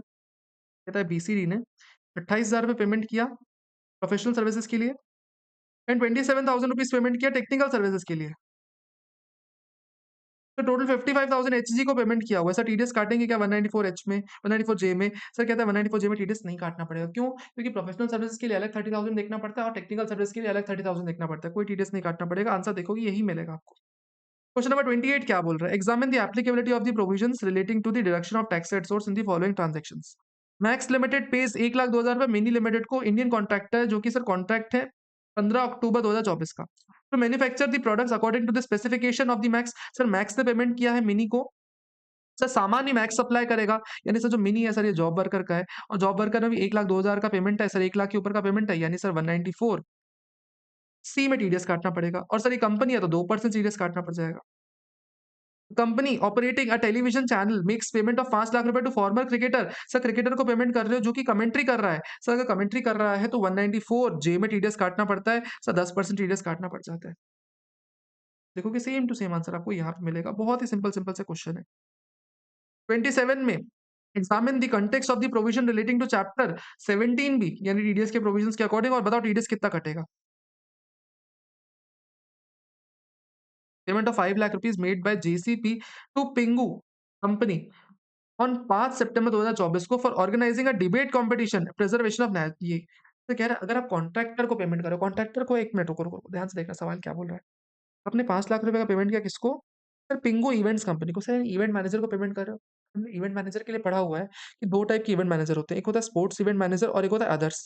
तो स्पोर्ट्स वाला 194 जे में जाता है और बाकी सारे जाते हैं 194 सी में। तो यहाँ सर पिंगू है, डिबेट कॉम्पिटिशन है, तो सर 194 सी में जाएगा। अपनी है तो 2% टीडीएस काटना पड़ जाएगा। Oh wow sir. KD is a part time director in Daf private limited was paid कितना 2,25,000 रुपए as fees which was actually in the nature of the commission. Sir कह रहा है कि अगर डायरेक्टर को आप एक पार्ट टाइम डायरेक्टर को फीस पेमेंट करोगे जो कि कमीशन के नेचर की है, सर फर्क नहीं पड़ता। डायरेक्टर को जो फीस देते हो 194 जे में आपको टीडीएस काटना पड़ता है। इवन 1 रुपया भी दोगे तो भी टीडीएस काटना पड़ेगा। डायरेक्टली से 10% टीडीएस काटोगे आप, सीधे से 10% टीडीएस काट लोगे। Siddharth Hospitals Private Limited has recently accorded organized recognition by several insurance company to admit and treat the payments on cashless basis। Sir देखना सिद्धार्थ हॉस्पिटल है ये, इसने अभी ना कैशलेस सिस्टम चालू किया है, कैशलेस सिस्टम चालू किया हुआ है। Payment to the SSC hospital was being made by third party administrator. Third party administrator एक है, थर्ड पार्टी एडमिनिस्ट्रेटर डायरेक्टली इसको पेमेंट कर देते हैं। सर कोई भी इंश्योरेंस कंपनी होती है ना, इंश्योरेंस कंपनी खुद नहीं जाती हॉस्पिटल्स में, वो अपने थर्ड पार्टी एडमिनिस्ट्रेटर हायर करती हैं और ये लोग पेमेंट करते हैं हॉस्पिटल को, और आगे चल के insurance company third party administrator को पेमेंट करती है। ठीक है। Payment to this assessee hospital was made by third party administrator who will process the claims of the patients admitted and make payment to the hospital by the way of assessee। All third party administrator ये जो है ना corporate entities है, ये corporate entities है। Assessee wants to know whether TPAs are bound to deduct tax at source under section 194J और 194C। Sir ये जो है ना TPA सर 194J में TDS काटेंगे या C में काटेंगे? Right answer is sir, right answer is 194J में TDS काटेंगे। अभी भी अगर थर्ड पार्टी एडमिनिस्ट्रेटर अगर हॉस्पिटल्स को पेमेंट करते हैं तो हॉस्पिटल तो प्रोफेशनल सर्विसेज दे रहे हैं, तो 194 जे में टीडीएस काटना होता है। आपको आंसर अभी ये लिखा हुआ मिलेगा, एक बार देखो। Issue has been clarified by CBDT as per the provision of section 194 G any sum who is responsible for paying to any resident by the way of fees for professional services at the time of credit, या फिर जो भी payment है आपको TDS काटना पड़ेगा 10% का। Further explanation भी है कि professional service include services by medical profession, यानी जो डॉक्टर लोग हैं ये सर मेडिकल प्रोफेशन में, तो इनको जो पेमेंट हो रहा है 194 जे में टीडीएस काटना चाहिए। Services rendered by hospital to various patients, primarily medical services. Therefore, the provisions of 194J are applicable on the payment made by TPS to the hospital. Further invoking the provision of 194J, there is no stimulation that professional have to be sir person. Payments hospital भी हो सकते हैं। Therefore, TPS while making the payment उनको TDS काटना पड़ जाएगा, 194J में काटना पड़ जाएगा। Question number 25. Come Air Limited has paid 12 lakh रुपए during the year ended 31st March 2025 to Airport Authority of India। Sir एक कम एयर लिमिटेड एक कंपनी ने एक एयरपोर्ट अथॉरिटी को पेमेंट किया towards landing and parking charges. The company has deducted 2% TDS under section 194 C. Sir 194 C में TDS काटा हुआ है, उसका कहना है कि सर जो भी पेमेंट है ना वो लैंडिंग पार्किंग चार्जेस के लिए सिर्फ नहीं है, मल्टीपल चार्जेस के लिए है। लेकिन असेसिंग ऑफिसर कहना है कि 194 आई में टीडीएस काटना चाहिए क्योंकि सर ये सिर्फ रेंटल चार्जेस है। बताओ कौन जीतेगा? सर एयरलाइंस कंपनी बोल रही कॉन्ट्रैक्ट है, ये असेसिंग ऑफिसर बोलता है कि नहीं रेंट है, तो कौन मानेंगे? सर अल्टीमेटली अगर आप कभी भी लैंडिंग चार्जेस पे करते हो तो ग्राउंड चार्जेस पे करते हो, सिक्योरिटी मेंटेनेंस मल्टीपल चार्जेस पे करते हो, which is a bunch of contract, और कॉन्ट्रैक्ट है तो 194 सी में टीडीएस कटता है या 194 सी लग जाएगा, 2% टीडीएस काटना पड़ेगा, ना कि सर 194 आई में। ये जापान एयरलाइन का केस हुआ था, सिंगापुर एयरलाइंस में भी आया था, जापान एयरलाइंस में भी आया था। क्या है इसमें आंसर में क्या मिल रहा है? Supreme court opined that substance behind the charges was considered as issue viewed from this angle. Keeping in view the larger picture in mind, it becomes very clear that charges are not for per land per se, but therefore cannot be viewed as rent within the meaning of section 194I। Supreme court thus concurred the view taken by the Madras high court Singapore airlines में और overrule कर दिया Delhi high court का judgement सब cases में, और कहा कि sir 194I is not correct, 194I is not correct in this sense. 25 के बाद आ जाओ 24th क्वेश्चन में, 24th क्वेश्चन में आ जाओ। क्या बोल रहा है question? Wings Limited has paid an amount 15 lakh rupees during the year ended 31st March 2025 to Airport Authority of India for landing and parking charges। Sir 194 सी है सर, सिंगापुर एयरलाइंस का case law.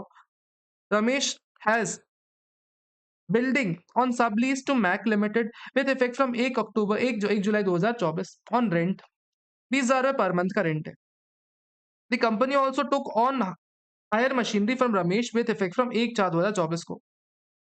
ठीक है, कोई दिक्कत वाली बात नहीं। Sir 20,000 रुपए महीने का रेंट चार्ज कर रहे हो आप कितना? 20,000 रुपए महीने का 9 मंथ्स के लिए चार्ज कर रहे हो, किस चीज़ के लिए? सर बिल्डिंग के लिए। प्लस मशीनरी आप ले रहे हो सर कितना? मशीनरी ले रहे हो 15,000 रुपीज़ पर मंथ की फॉर 5 मंथ्स के लिए। 5 मंथ्स हो रहा है 1 नवंबर से लेके 31 मार्च यस। मशीनरी ले रहे हो। कुल मिला के सर एनुअल रेंट कितना जा रहा है? सर एनुअल रेंट 180 यहाँ पे हो रहा है और सर 75,000 यहाँ हो रहा है। कुल मिला के 2,55,000 का रेंट जा रहा है। सर यानी कुल मिला के रेंट अपना 240 ज़्यादा है तो 194 आई में टीडीएस काटना पड़ जाएगा। और सर जहाँ 194 आई में टीडीएस कटेगा सर बिल्डिंग वाले कंपोनेंट पे सर 2% सॉरी 10% और मशीनरी कंपोनेंट पे 2% टीडीएस जाएगा। इस पे 10% और इस पे 2%। तो यहाँ आएगा 18,000 का टीडीएस यहाँ आ जाएगा और सर कितना हो जाएगा यहाँ टीडीएस 75,000 का 1,500 नहीं 19,500 का टीडीएस कंपोनेंट मेरा आने वाला है। देखिए तो जरा क्या आंसर है? 18,000 18 1,80,000 पे कितना है? 10% और 2% काटना पड़ेगा 75,000 पे। परफेक्ट बात हो गई अपनी। 2,45,000 आपने पे किए हैं मिस्टर एक्स को और 1 फरवरी 2024 को। 1 फरवरी 2024 को पे की कर्नाटका स्टेट गवर्नमेंट ने कंपल्सरी एक्विजिशन के लिए। सर कभी भी कंपल्सरी एक्विजिशन होता है किसी भी लैंड का। लैंड जो कि एग्रीकल्चर लैंड है सर, एग्रीकल्चर लैंड का कभी भी कंपल्सरी एक्विजिशन होता है। हमने एक चीज़ पढ़ रखी है सर, कभी भी अगर एग्रीकल्चर लैंड का अर्बन और रूरल हो, पहली बात तो टीडीएस कटेगा ही नहीं। दूसरी बात sir urban agriculture land, rural agriculture land का एक्विजिशन होता भी है तो टीडीएस तब कटता है जब 250 की टीडीएस 250 की लिमिट क्रॉस होती है तो टीडीएस कटता है, अदरवाइज नहीं कटेगा। सर नॉर्मल केसेस में अप टू 250 देखना है, लेकिन अगर सर अर्बन एग्रीकल्चर लैंड है या रूरल एग्रीकल्चर लैंड है तो इस केस में no TDS at all. TDS तभी नहीं कटने वाला है इसमें at the 10% where payment exceeds 250। यहाँ पेमेंट क्रॉस नहीं कर रहा है इसलिए टीडीएस नहीं काटेंगे। क्वेश्चन नंबर 23 में Shrimati Vijaya proprietor of Lakshmi has turnover 210 lakh रुपए in preceding financial year. Turnover कितनी ठीक है? टर्नओवर करंट फाइनेंशियल ईयर में 50-90 लाख का, यानी लास्ट ईयर में आप हाईजैकर में फॉल करे थे, इस साल में आप कम हो। डिसाइड वेदर टीडीएस कटेगा कि नहीं कटेगा। सर परचेज कमीशन आपने पे किया 25,000 रुपीज का, यस सर 5% टीडीएस काटना पड़ेगा आपको। हाईजैकर हो पेमेंट के टाइम पे टीडीएस काटना पड़ेगा। आपने सिविल इंजीनियर को 5 लाख रुपए पेमेंट किया है सर आपने घर कंस्ट्रक्शन के लिए। सर घर कंस्ट्रक्शन के लिए 194 सी में टीडीएस नहीं काटना होता। 194 सी मना करता है पर्सनल पर्पस के लिए टीडीएस के लिए। 194 एम में जाओ, 194 एम कुछ बोलता है क्या? 194 एम भी मना करता है, बोलता है 50 लाख के नीचे टीडीएस काटना नहीं सेक्शन में, नहीं no TDS, no TDS. Question number 22. Mr. Madhusudan is regularly deducting TDS and depositing the same in respect of the quarter ended 31st March 2024. A sum of 80,000 rupees has been deducted from the contractor. Statement of tax. Sir देखना क्या बोल रहा है? दिसंबर 2024 को आपने 80,000 रुपए deduct किया, deducted from the contractor. Statement of tax आपने 200 अच्छा स्टेटमेंट अंडर 200 सर 23 मार्च को फाइल किया है सर और quarter and 31 March. Sir 31 December quarter जो था ना, इसका रिटर्न कब तक फाइल हो जाना चाहिए था? सर 31 जैन तक फाइल हो जाना चाहिए था। आपने कब फाइल किया सर? आपने कब फाइल किया है? आपने फाइल किया है 23 मार्च को। सर कितने दिन डिले किया है? सर फेब के 28 डेज एंड मार्च के 23 डेज। सर कुल मिला के 51 डेज डिले किया हुआ है आपने। Is there any delay on the part of Madhusudan? Yes sir 53 days 51 days का डिले कर रखा है मिस्टर मधुसूदन ने। लेट फीस लगेगी 51 डेज की 200 रुपए के हिसाब से लेट फीस लगेगी। कुल मिला के 10,200 रुपीज की लेट फीस लगने वाली है। Is there any remedy available? Sir कोई रिडक्शन है, वेवर है, कुछ है क्या?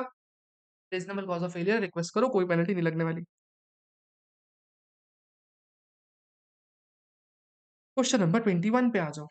Oh wow sir,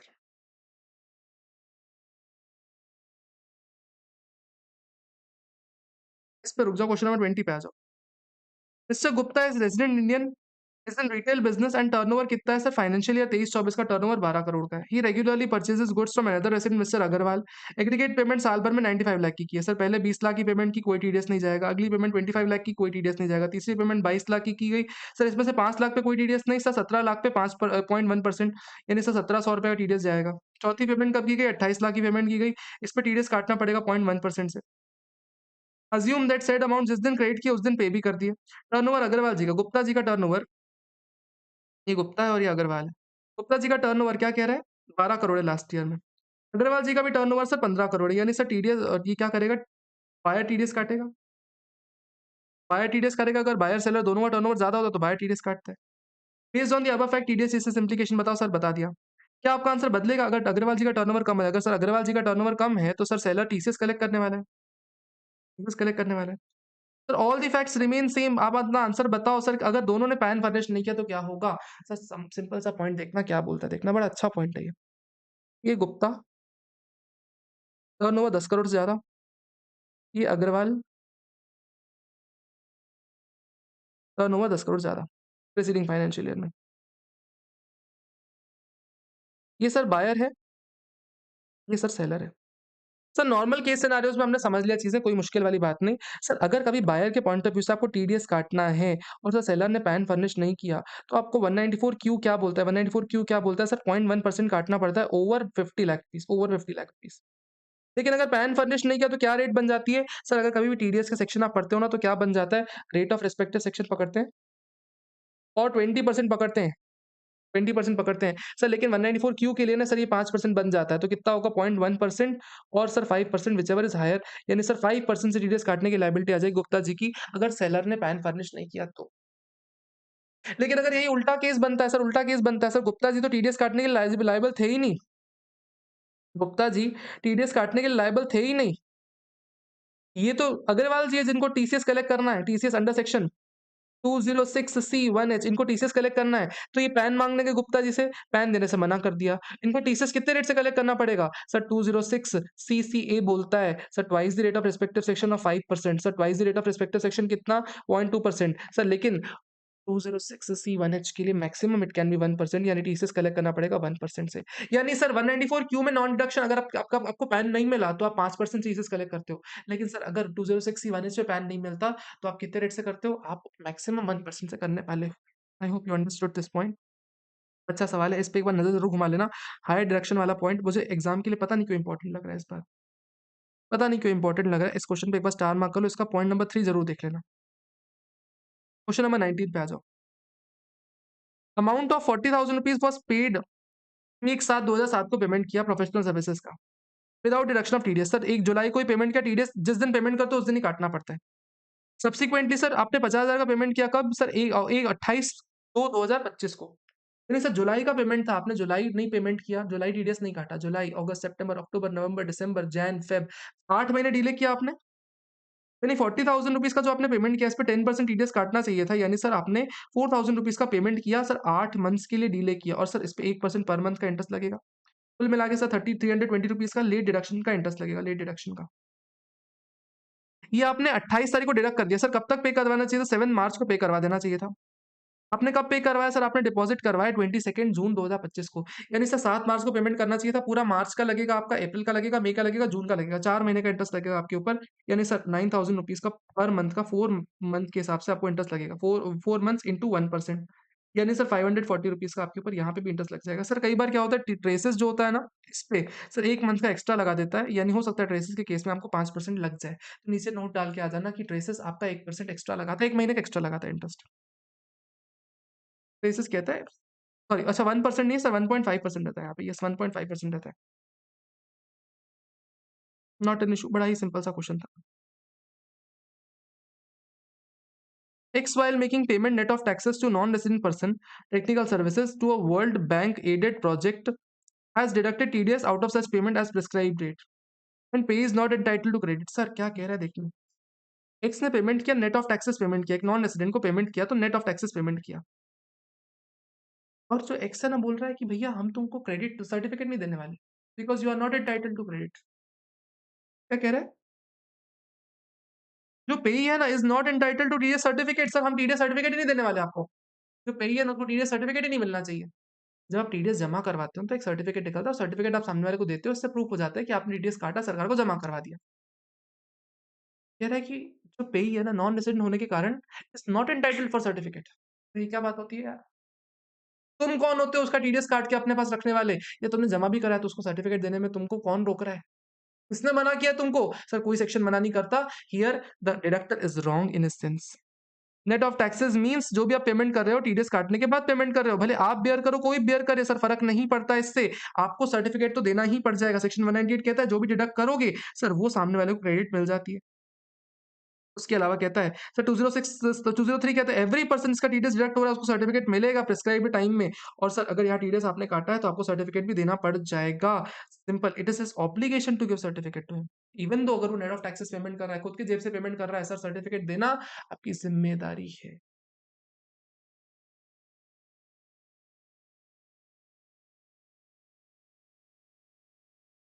Mr. Sharma, a resident Indian, age 77 years, gets pension 52,000 per month from UP state government. अच्छा, ओह! अच्छा एक बात बता दूँ, जो अगर आखिरी-आखिरी दिनों में देख रहे होगे ना एग्ज़ाम टाइम पे, तो अभी इसके बाद से वीडियो स्किप कर सकते हो आप, बिकॉज़ अब ना बहुत सिंपल-सिंपल मॉड्यूल के इलस्ट्रेशंस वगैरह हैं, तो यू के इफ यू डोंट सॉल्व आपसे बन जाएँगे क्वेश्चन्स।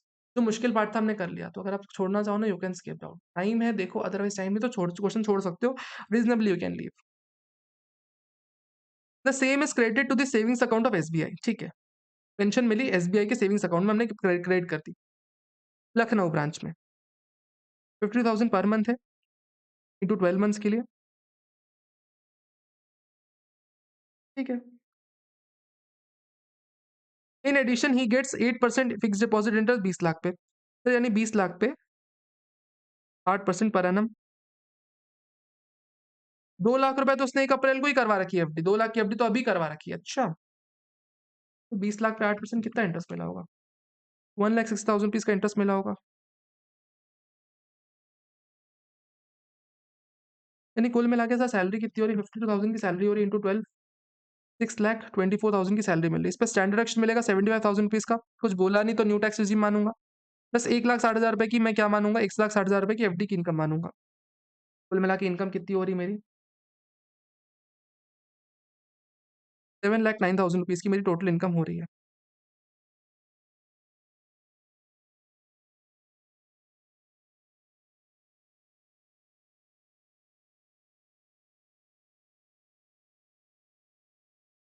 के अलावा कह रहा है सेविंग्स अकाउंट पे इंटरेस्ट है 9,500 का, तो वो भी ऐड कर लेंगे।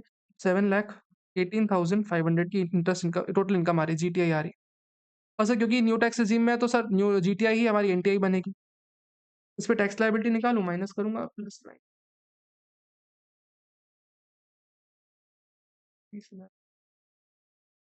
कुल मिला के सर 22,724 की हमारी आ जाएगी नेट टैक्स लायबिलिटी।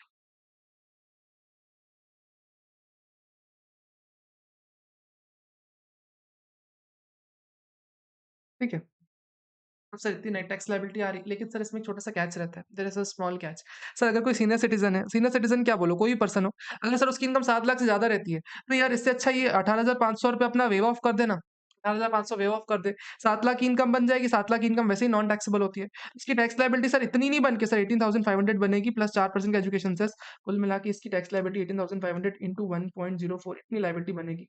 19,240 की लायबिलिटी बनने वाली है, 19,240 की लायबिलिटी बनेगी। सर क्योंकि जितनी टैक्स लायबिलिटी बन रही है तो बहुत ज़्यादा लग रही है ना, सिर्फ़ और सिर्फ़ थोड़ी-सी इनकम बढ़ने का टैक्स बहुत बढ़ रहा है, तो मार्जिनल रिलीफ़ मिलती है। 115 बीएसई में जो अपनी रिबेट 87 ए की होती है, उसपे मार्जिनल रिलीफ़ मिलती है ना, तो ये मार्जिनल रिलीफ़ मिल गई आपको। ठीक है, लायबिलिटी निकालो। What would be the amount of tax deductible? Sir SBI अगर स्पेसिफाइड बैंक है तो इतना ही आप टीडीएस काट लेंगे सर, 19,240 का टीडीएस काट देंगे। Is mister Sharma required to file return? Sir अगर टीडीएस अंडर अंडर 194 पी कट गया है तो टीडीएस रिटर्न नहीं फाइल करना पड़ेगा। Sir, is Mr. Sharma required to return file return if his fixed deposit was 20 lakh rupees was Canara bank के बदले एसबीआई के साथ होती? सर अगर किसी और बैंक के साथ अगर एफडी होती और किसी को कहीं और से इंटरेस्ट मिलता तो फिर टीडीएस के प्रोविजन नहीं लगते आपके ऊपर 194 पी वाले, आपको सर उस केस में आरओआई मैंडेटरी फाइल करना पड़ जाता। अच्छा इसको न्यू रेजीम में से भी उसने निकाल के देखा, उसने न्यू रेजीम से ओल्ड रेजीम से भी निकाला है। कुछ नहीं बोला तो हम देखो रीजनेबली न्यू रेजीम से निकाल सकते हैं, लेकिन इसने दोनों से निकाल दिया तो दोनों से निकाल देना टाइम बचे तो। कोई दिक्कत वाली बात नहीं, सिंपल सा क्वेश्चन है, कोई ज्यादा दमदार क्वेश्चन नहीं है। क्वेश्चन नंबर 16 पे आ जाओ। Examine the TDS provisions that would be attracted in the following cases. बताओ। गणेश एक इंडिविजुअल है जिसका बिजनेस है, ठीक है, टर्नओवर 2.5 करोड़ का पिछले साल में 2.5 करोड़ टर्नओवर, यानी हाईजैकर वाले प्रोविजन में फॉल कर रहे हो आप। कॉन्ट्रैक्ट का पेमेंट करो, repairs of residential house 5 lakh रुपए। सर 194 सी लगेगा नहीं, 194 एम लगेगा नहीं। नहीं लगने वाला क्योंकि 50 लाख से कम पेमेंट है। सर कमर्शियल पर्पज़ के लिए कमीशन का पेमेंट कर रहे हो वॉलिश को 80,000 रुपए का। सर डेट नहीं दे रखी है अपने को, सर टीडीएस काटना पड़ेगा या तो 5% से या तो 2% से, जो भी डेट होगी डिपेंड करता है। अपने को दोनों रेट्स लिख के आनी पड़ेगी। डेट मेंशन नहीं, दोनों रेट्स लिख के आएँगे हम। मिस्टर राजेश एक होलसेल ट्रेडर है, टर्नओवर 95 लाख रुपीज़ यानी हाइजैकर में फॉल नहीं करता। कॉन्ट्रैक्ट का पेमेंट कर रहा है कितना सर अप्रैल से लेके मार्च तक का, जनवरी से लेके मार्च तक का पेमेंट है।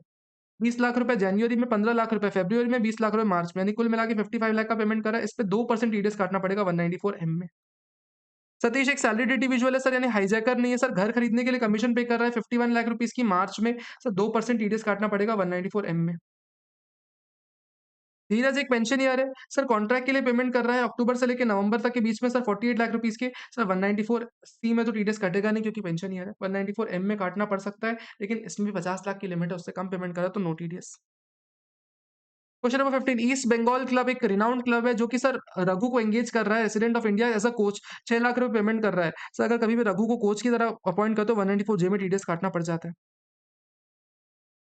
XYZ is making payment 28,000 rupees to Ganesh, ठीक है, टुवर्ड्स प्रोफेशनल सर्विसेज, ठीक है, 2.5 lakh 25,000 rupees and on the same date technical services ये टीडीएस काटना पड़ेगा। सर कहते हैं प्रोफेशनल सर्विसेज आपकी अलग होती है, टेक्निकल सर्विसेज अलग रहती है। 28,000 रुपीज आपने प्रोफेशनल सर्विसेज पेमेंट किया और 25,000 रुपीज आपने टेक्निकल सर्विस का पेमेंट किया। दोनों अलग-अलग देखोगे, दोनों अलग-अलग अगर 30 से कम है तो आपको टीडीएस काटने की लायबिलिटी नहीं आती है। Mister X is a salaried person pays rent 55,000 rupees June से लेके। Is he required to deduct TDS? Sir क्या टीडीएस काटना पड़ेगा? सर काटना पड़ेगा तो कब काटना पड़ेगा? सर अगर उसने व्हाट योर आंसर इज, अगर उसने उसने अपनी प्रेमिसेस खाली कर दी तो, और वो व्हाट योर आंसर इज अगर पैन चेंज किया तो। सर बहुत ज्यादा ही लंबा क्वेश्चन है, देखो क्या बोल रहा है।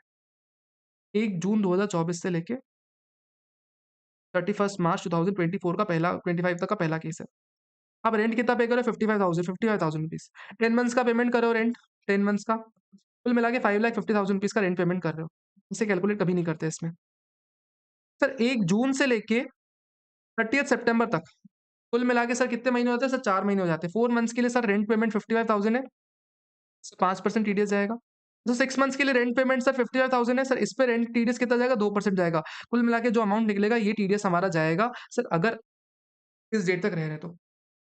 लेकिन सर अगर यही वेकेंट कर दिया घर, वेकेंट कर दिया सर कब? 31 अक्टूबर को 2024 को, तो फिर वही केस करेंगे सर 1 जून से लेके 30 सितंबर तक सर 4 महीने का लेंगे रेंट 55,000 रुपीज़, इस पे 5% और सर बाकी 3 महीने के लिए 55,000 इंटू 2%। कुल मिला के जो टीडीएस निकलेगा सर ये टीडीएस अपने को पे करना पड़ जाएगा। सर अगर कभी भी सामने वाले ने अपना अपना पैन फर्निश नहीं किया तो ना 5% ना 2%, 5% ना 2%, फ्लैट 20% से टीडीएस काटना पड़ता है। सर 20% टीडीएस काटना पड़ता है। सर टीडीएस कब काटेंगे? हमेशा लास्ट मंथ के रेंट में काटते हैं, हमेशा लास्ट मंथ के रेंट में काटते हैं या लास्ट मंथ ऑफ टेनेंसी में टीडीएस काटते हैं, जो भी पहले आ जाए उसमें टीडीएस काटते हैं। सर लेकिन कभी भी अगर last month rent is not sufficient, last month का जो रेंट है is not sufficient, not sufficient, तो सर आप क्या करने वाले हो? उस केस में आप क्या करने वाले हो? सर सिर्फ और सिर्फ लास्ट मंथ का जो टोटल रेंट है, लास्ट मंथ का जो टोटल रेंट को पकड़ लोगे और उतने अमाउंट का टीडीएस जमा करवा दोगे, इतना ही ज्ञान मिलेगा। इन दोनों ही केसेस अगर सर टीडीएस नहीं किया तो रिस्ट्रिक्ट हो जाएगा, कितना रिस्ट्रिक्ट हो जाएगा? लास्ट मंथ के रेंट के बराबर। क्वेश्चन नंबर 12 में mister X sold his house property in Bangalore as well as his rural agriculture land for consideration of 60 lakh rupees. Sir एक अपनी हाउस प्रॉपर्टी बेची प्लस एक रूरल एग्रीकल्चर लैंड बेची, 60 लाख रुपीज की हाउस प्रॉपर्टी बेची और sir rural agriculture land 15 lakh में बेची।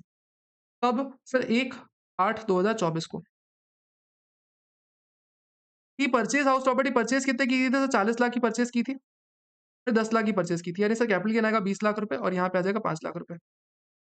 स्टैम्प ड्यूटी वैल्यू कितनी है? Sir stamp duty value 85 lakh और 20 lakh rupees. Sir stamp duty value 85 lakh है, मेरे सर कैपिटल गेन कितना आ जाएगा? Sir capital gain 45 lakh rupees आने वाला है, ठीक है, कोई दिक्कत वाली बात नहीं। इसकी stamp duty value 20 lakh rupees है। सर क्या बोल रहा है अपने से? Examine the tax implication in the hands of X and Y, TDS implication बताओ। सर एक्स के हाथ में टीडी कैपिटल गेन आएगा, एक्स के हाथ में जो है ना कैपिटल गेन आएगा हाउस प्रॉपर्टी केस में 45 लाख रुपीज का। This is the first implication, simple बात, tax implication 45 lakh. Rural agriculture land बेचेगा, देखना देखना क्या बात क्या चल रही है। तो हाउस प्रॉपर्टी बेची, हाउस प्रॉपर्टी के बेस में 45 लाख रुपीज का शॉर्ट टर्म कैपिटल गेन आएगा।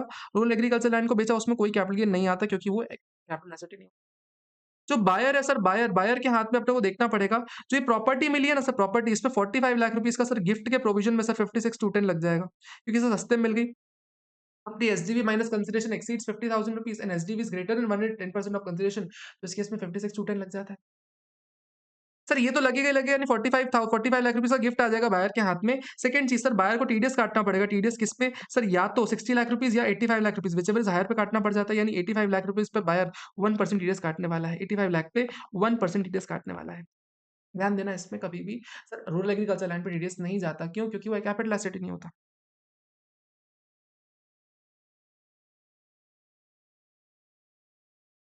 क्वेश्चन नंबर 11 पे आ जाओ। ABC limited took on sublease from Mr. J an individual with effect from 1 October 2024 on a rent of 25,000 rupees per month. Sir 1 सितंबर से 2024 से 25,000 rupees per month के हिसाब से हमने रेंट पे ली। इट टुक, यानी सर कितने महीने का रेंट दिया होगा सर? 7 मंथ्स का रेंट दिया होगा, यानी 1,75,000 रुपीज़ का टोटल रेंट दिया होगा। इसके अलावा कहता है उसने एक मशीनरी ली 1 अक्टूबर से लेके 15,000 चार्ज वाली। 1 अक्टूबर से लेके 31 मार्च तक की एक और मशीनरी ली। सर यानी कितनी? 15,000 रुपए की मशीनरी फॉर 6 मंथ्स, यानी कुल मिला के 90,000 रुपीज़ की मशीनरी। इंडिविजुअल लेवल पे देखोगे तो ये भी 240 से कम है, ये भी 240 से कम है, लेकिन दोनों मिला के देखोगे तो 265 हो रहा है अपना। कुल मिला के अपना 265 यानी 240 को क्रॉस कर रहा है। टीडीएस काटना पड़ेगा क्या? यस सर काटना पड़ेगा, बिकॉज़ आपको इंडिविजुअल नहीं टोटलिटी में देखना पड़ता है। 265 है, टोटलिटी में टीडीएस काटना पड़ जाएगा। बस ध्यान देना पड़ेगा सर, इस पे 10% जाता है और इस पे 2% जाता है। Next question. मून लिमिटेड एक टीवी चैनल है, 50 लाख रुपए पेमेंट करें प्रोडक्शन हाउस को। मून लिमिटेड एक टीवी चैनल है। For example moon limited is nothing but a star plus channel, star plus. Star plus payment कर रहा है किसको? एक प्रोडक्शन हाउस को। सर प्रोडक्शन हाउस कौन है? नीला टेलीफिल्म, तारक मेहता वाला। कितना? 50 लाख रुपए वाला। किस चीज का पेमेंट कर रहा है? As per specification given by the channel, copyright will be transfer to Moon Limited, such payment would be liable to deduct TDS under section 194C। Sir एक बात बताओ, आप 50 लाख रुपए प्रोडक्शन हाउस को पेमेंट कर रहे हो ताकि सर आप अपने स्पेसिफिकेशन के हिसाब से आप कार्ड शो बना के दो। अगर मेरे स्पेसिफिकेशन के हिसाब से मैं टीवी शो बनवाने के लिए अगर पेमेंट कर रहा हूं, तो क्या टीडीएस 194C में काटना पड़ेगा क्या? यस सर काटना पड़ जाएगा ना, क्योंकि मेरे हिसाब से अगर शो बना के दे रहे हो तो फिर टीडीएस कट जाएगा, कॉन्ट्रैक्ट है ये। लेकिन सर अगर मैं एग्जिस्टिंग शो को बाय कर रहा हूँ, एग्जिस्टिंग शो को बाय कर रहा हूँ, तो उस केस में 194C में टीडीएस नहीं कटता सर, उस केस में कोई भी टीडीएस के इंप्लीकेशन नहीं आते। कहता है इन दिस केस क्योंकि सर स्पेसिफिकेशन के अकॉर्डिंग है तो 194C में फॉल करेगा। लेकिन 50 लाख रुपए अगर आप एग्जिस्टिंग शो को खरीदने के लिए दे रहे होते हो तो उस केस में टीडीएस नहीं लगता है, कोई टीडीएस नहीं लगता है। क्वेश्चन नंबर 9 पे आ जाओ। Sir examine the applicability of the provision under section 194 DA. 194 DA क्या होता है? डेथ आफ्टर लाइफ, एक लाइफ इंश्योरेंस पॉलिसी का मैच्योरिटी। मिस्टर एक्स को मैच्योरिटी का पैसा मिल रहा है कितना? 4.5 लाख रुपीस। कब? 31 मार्च 2025 को। मैच्योरिटी किस चीज के लिए थी देखना। सर टेकन है आपकी 1/4/2022 को। सम अश्योर्ड कितना था? 4 लाख रुपए। एनुअल प्रीमियम कितना था? 125। सर हमको देखना पड़ता था मैच्योरिटी टैक्सेबल है कि एग्जेम्प्ट है। First of all sir maturity exempt करने के लिए अपने को देखना पड़ता था सम अश्योर्ड का 10% से कम होना चाहिए प्रीमियम। सम अश्योर्ड का 10% पकड़ लो, इससे कम या इक्वल टू होना चाहिए प्रीमियम। तो सर सम अश्योर्ड कितना? 4 लाख है, इसका 10% ले लो, 40,000 तक का प्रीमियम होना चाहिए। प्रीमियम कितना? 125, यानी सर मैच्योरिटी टैक्सेबल है। 4 लाख रुपए का सम है, 4 लाख रुपए का सम अश्योर्ड है। तो उसने प्रीमियम कितना पे किया होगा? सर प्रीमियम पे किया होगा 3 साल का, 1.25 लाख इंटू 3 इयर्स का प्रीमियम पे किया, यानी 3.75 लाख रुपीज़ का प्रीमियम पेमेंट किया। इसमें से माइनस मिला कितना पैसा? सर 4.5 लाख रुपीज़ मिला, यानी 75,000 रुपीज़ मिल रहा है। और सर क्योंकि maturing amount sir greater than 1 lakh rupees है, तो जो भी मैच्योरिटी मिल रही दैट इज़ टैक्सेबल। इस पे टीडीएस कटेगा। कितना टीडीएस कटेगा? सर 2% टीडीएस कटेगा। Mister Y is resident receive 4.1 lakh rupees sir कब? ये ठीक है, 31 मार्च 2025 को। एलआईसी ले रखी 2012 में। सर 2012 में लाइफ इंश्योरेंस पॉलिसी ले रखी थी। सर कह रहा है 3.7 लाख रुपीज़ का सम एश्योर्ड है, 3.7 लाख रुपीज़ का सम एश्योर्ड है। इसका 10% होना चाहिए प्रीमियम, यानी 37,000 रुपीज़ का प्रीमियम होना चाहिए। प्रीमियम इससे कम है, यानी सर मैच्योरिटी एग्जेम्प्ट है। मैच्योरिटी एग्जेम्प्ट है तो नो टीडीएस। तीसरा वाला क्वेश्चन देखना अच्छा है ये। Mister X is a resident due to which 95,000 उसको मिल रही है मैच्योरिटी पैसा। पॉलिसी 2017 में ले रखी थी सर, 90,000 रुपीज़ अश्योर्ड था सर। प्रीमियम कितना था? 10,000 रुपीज़। 90,000 रुपीज़ का सम एश्योर्ड था, इसका 10% पकड़ो। सर 9,000 रुपीज़ तक का मैक्सिमम प्रीमियम होना चाहिए। प्रीमियम कितना है? 10,000 रुपीज़ सर, यानी मैच्योरिटी टैक्सेबल है। मैच्योरिटी टैक्सेबल है। तो टैक्सेबिलिटी कितनी आ रही है देखना। 1/8/2017 को। 17 में पेमेंट किया होगा, 18 में, 19 में, 20, 21, 22, 23, 24, नहीं 23, 23, 23, 23, 23, 23, यानी नियरली 7 साल पेमेंट किया है। 7 साल पेमेंट किया, 10,000 इंटू 7, तो 70,000 रुपीज़ का पेमेंट किया हुआ है। मिला कितना? 90,000 रुपीज़। 20,000 रुपीज़ टैक्सेबल होना चाहिए। राइट आंसर इज़ नहीं टैक्सेबल होगा। क्यों टैक्सेबल नहीं होगा? बिकॉज़ सर मेजॉरिटी अगर 1 लाख के ऊपर होती तो ही टैक्सेबल होती, अदरवाइज़ नहीं होता taxable. Got it sir, got it. Yes sir, समझ में आ गया। मिस्टर ए, ठीक है, Al Alap Limited has made the following payment on various dates, ठीक है, वर्क डन के लिए। 20,000 no TDS, 15,000 no TDS, 25,000 no TDS, 25,000 no TDS, कुल मिला के चारों का पेमेंट मिलाओ कितना हो रहा है? 20,000 प्लस 15,000 प्लस 25,000 प्लस 25,000, कुल मिला के सर टिल डेट, इस डेट तक सर 85,000 का पेमेंट कर दिया है। अगला पेमेंट 17,000 का है। 17,000 से लिमिट क्रॉस हो जा रही है, 1,02,000 हो जा रहा है। सर इस केस में पूरे पे सर 1% या 2% टीडीएस काटना पड़ जाएगा। विलंबित लिमिटेड को 2% टीडीएस काटना पड़ेगा, 2% टीडीएस आ जाएगा सीधे-सीधे पूरे-पूरे अमाउंट पे। सर कह रहे हैं लास्ट वाले में अगर 14,000 होता तो क्या होता? अगर 14,000 होता तो नो टीडीएस आता। आपकी लिमिट 1 लाख से कम की हो जाती तो कोई टीडीएस नहीं आता, no TDS.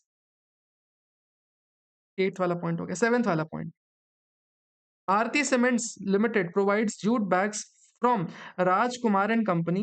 The latter has to, अच्छा देखना, ये भी ठीक ठाक क्वेश्चन है। भारती है, ये बायर है, और ये राजकुमार है, इससे खरीद रहे हैं। जो राजकुमार है ना, इनको जूट बैग सप्लाई कर रहे हैं जिसमें लोगो भी लिखा होगा, सर एड्रेस भी लिखा होगा, सब कुछ प्रिंट होगा सर। 1 सितंबर से लेके 23 मार्च तक, 23 मार्च तक। वैल्यू ऑफ जूट बैग्स कितना? 8 लाख रुपए के जूट बैग्स है। इसके लिए इनवॉइस एक बार में रेज किया गया सर, 8 लाख का पूरा इनवॉइस एक बार में रेज किया गया। While effecting the payment, the SSC is bound to deduct TDS, assuming that the printing component is 1,10,000 रुपए। कह रहा है कि सर 8 लाख रुपए का जो है ना, 8 लाख रुपए का सामान, इसमें से प्रिंटिंग कंपोनेंट 1.1 लाख रुपीस का है। You are informed that SSC has not sold, या ये जो है ना एसएससी बायर, बायर ने कोई भी अपना मटेरियल नहीं भेजा, ठीक है, राजकुमार को। एंड सर रॉ मटेरियल उसने खुद से खरीदा हुआ है। सर यानी अगर आप सामने वाले को बोल रहे हो कि भैया मेरे को जूट बैग्स बना के दो, उस पे लोगो भी लगा के दो, उस पे एड्रेस भी लगा के दो और मेरे को दो, कुल मिला के सर पेमेंट मैं दे रहा हूँ 8 लाख रुपए, तो क्या टीडीएस 194 लगेगा कि नहीं लगेगा? सवाल आता है सर क्या ये जॉब वर्क वाला कॉन्ट्रैक्ट है कि नहीं है? सवाल सिंपल, ये जॉब वर्क है कि नहीं है? जॉब वर्क बनाने के लिए ना सर या तो मटेरियल मेरे को देना पड़ता है या तो मटेरियल मेरे किसी रिलेटेड पार्टी से देना पड़ेगा। मटेरियल उसने थर्ड पार्टी से खरीदा है ना, यानी sir it is not job work, और जॉब वर्क नहीं है तो टीडीएस नहीं काटना पड़ेगा। It is beyond the definition of the work, यहाँ पे कोई टीडीएस नहीं काटना पड़ता, no TDS, no TDS under section 194 सी।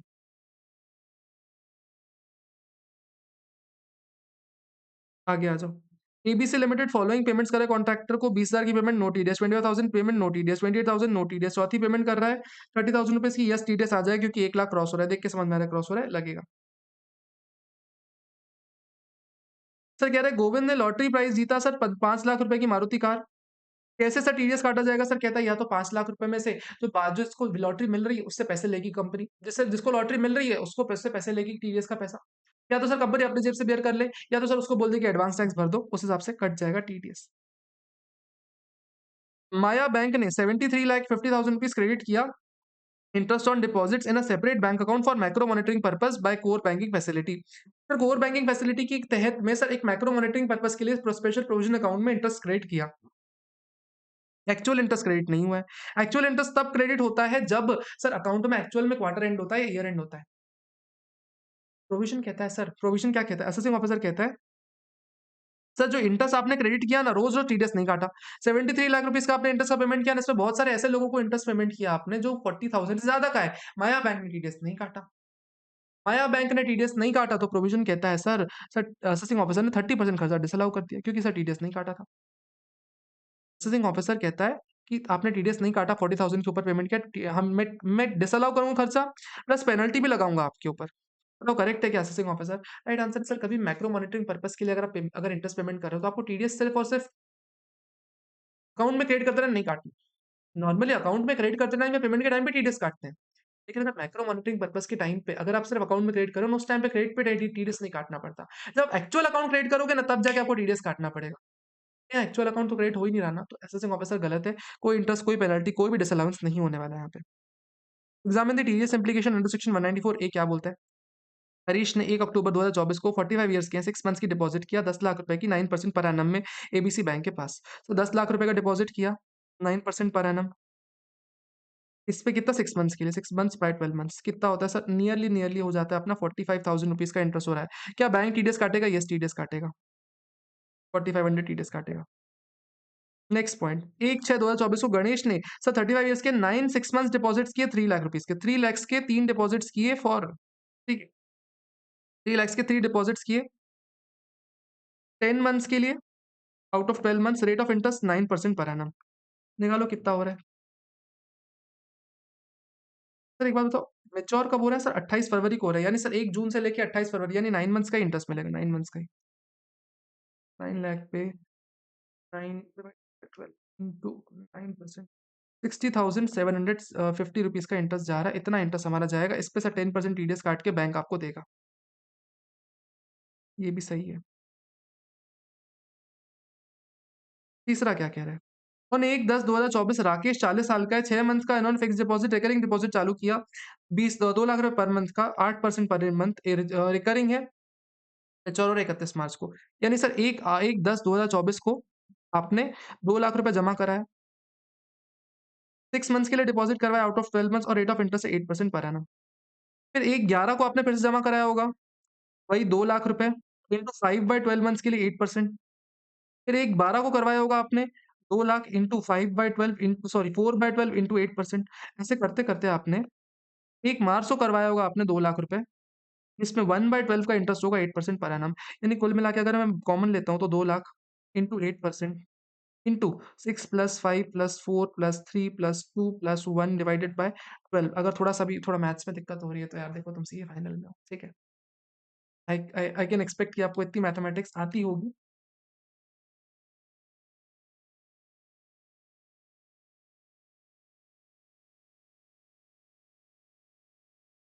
तो कुल मिला के 28,000 रुपीज़ का साल भर में इंटरेस्ट हो रहा है। सर 28,000 का इंटरेस्ट हो रहा है तो उसपे टीडीएस जाएगा क्या? सर टीडीएस नहीं जाता कभी भी इतने amount.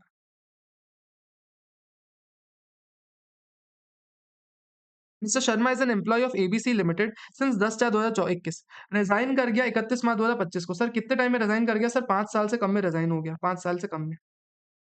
And withdraw 60,000 rupees from the balance of EPF. EPF balance इसने विड्रॉ कर लिया। सर कभी भी अगर ईपीएफ बैलेंस से विड्रॉ करवाते हैं तो मेच्योरिटी उस अमाउंट पे अगर 50,000 से ऊपर का है ना तो हमेशा टीडीएस कट के मिलता है।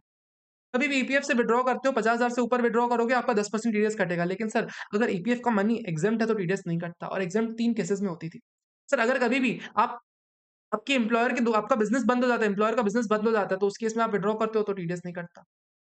अगर सर आप टर्मिनली इल हो, आप इल हो, बीमार पड़ गए इसलिए आप पैसे निकाल लो, टीडीएस टीडीएस नहीं कटता। ऐसा कहता है सर कोई ऐसा रीजनेबल ग्राउंड ऑफ बिलीव है सर, या कहीं और जॉब कर रहे हो तो फिर टीडीएस नहीं कटता, इस केस में टीडीएस नहीं कटते। तो सर इस केस में अगर ये 3 कंडीशन फॉल करे टीडीएस नहीं कटेगा, लेकिन सर बाकी सारे केसेस में जो भी पैसा मिलेगा वो टीडीएस डिडक्ट होने के बाद ही मिलता है। तो यानी इस केस में टीडीएस डिडक्ट होने के बाद पैसा मिलेगा।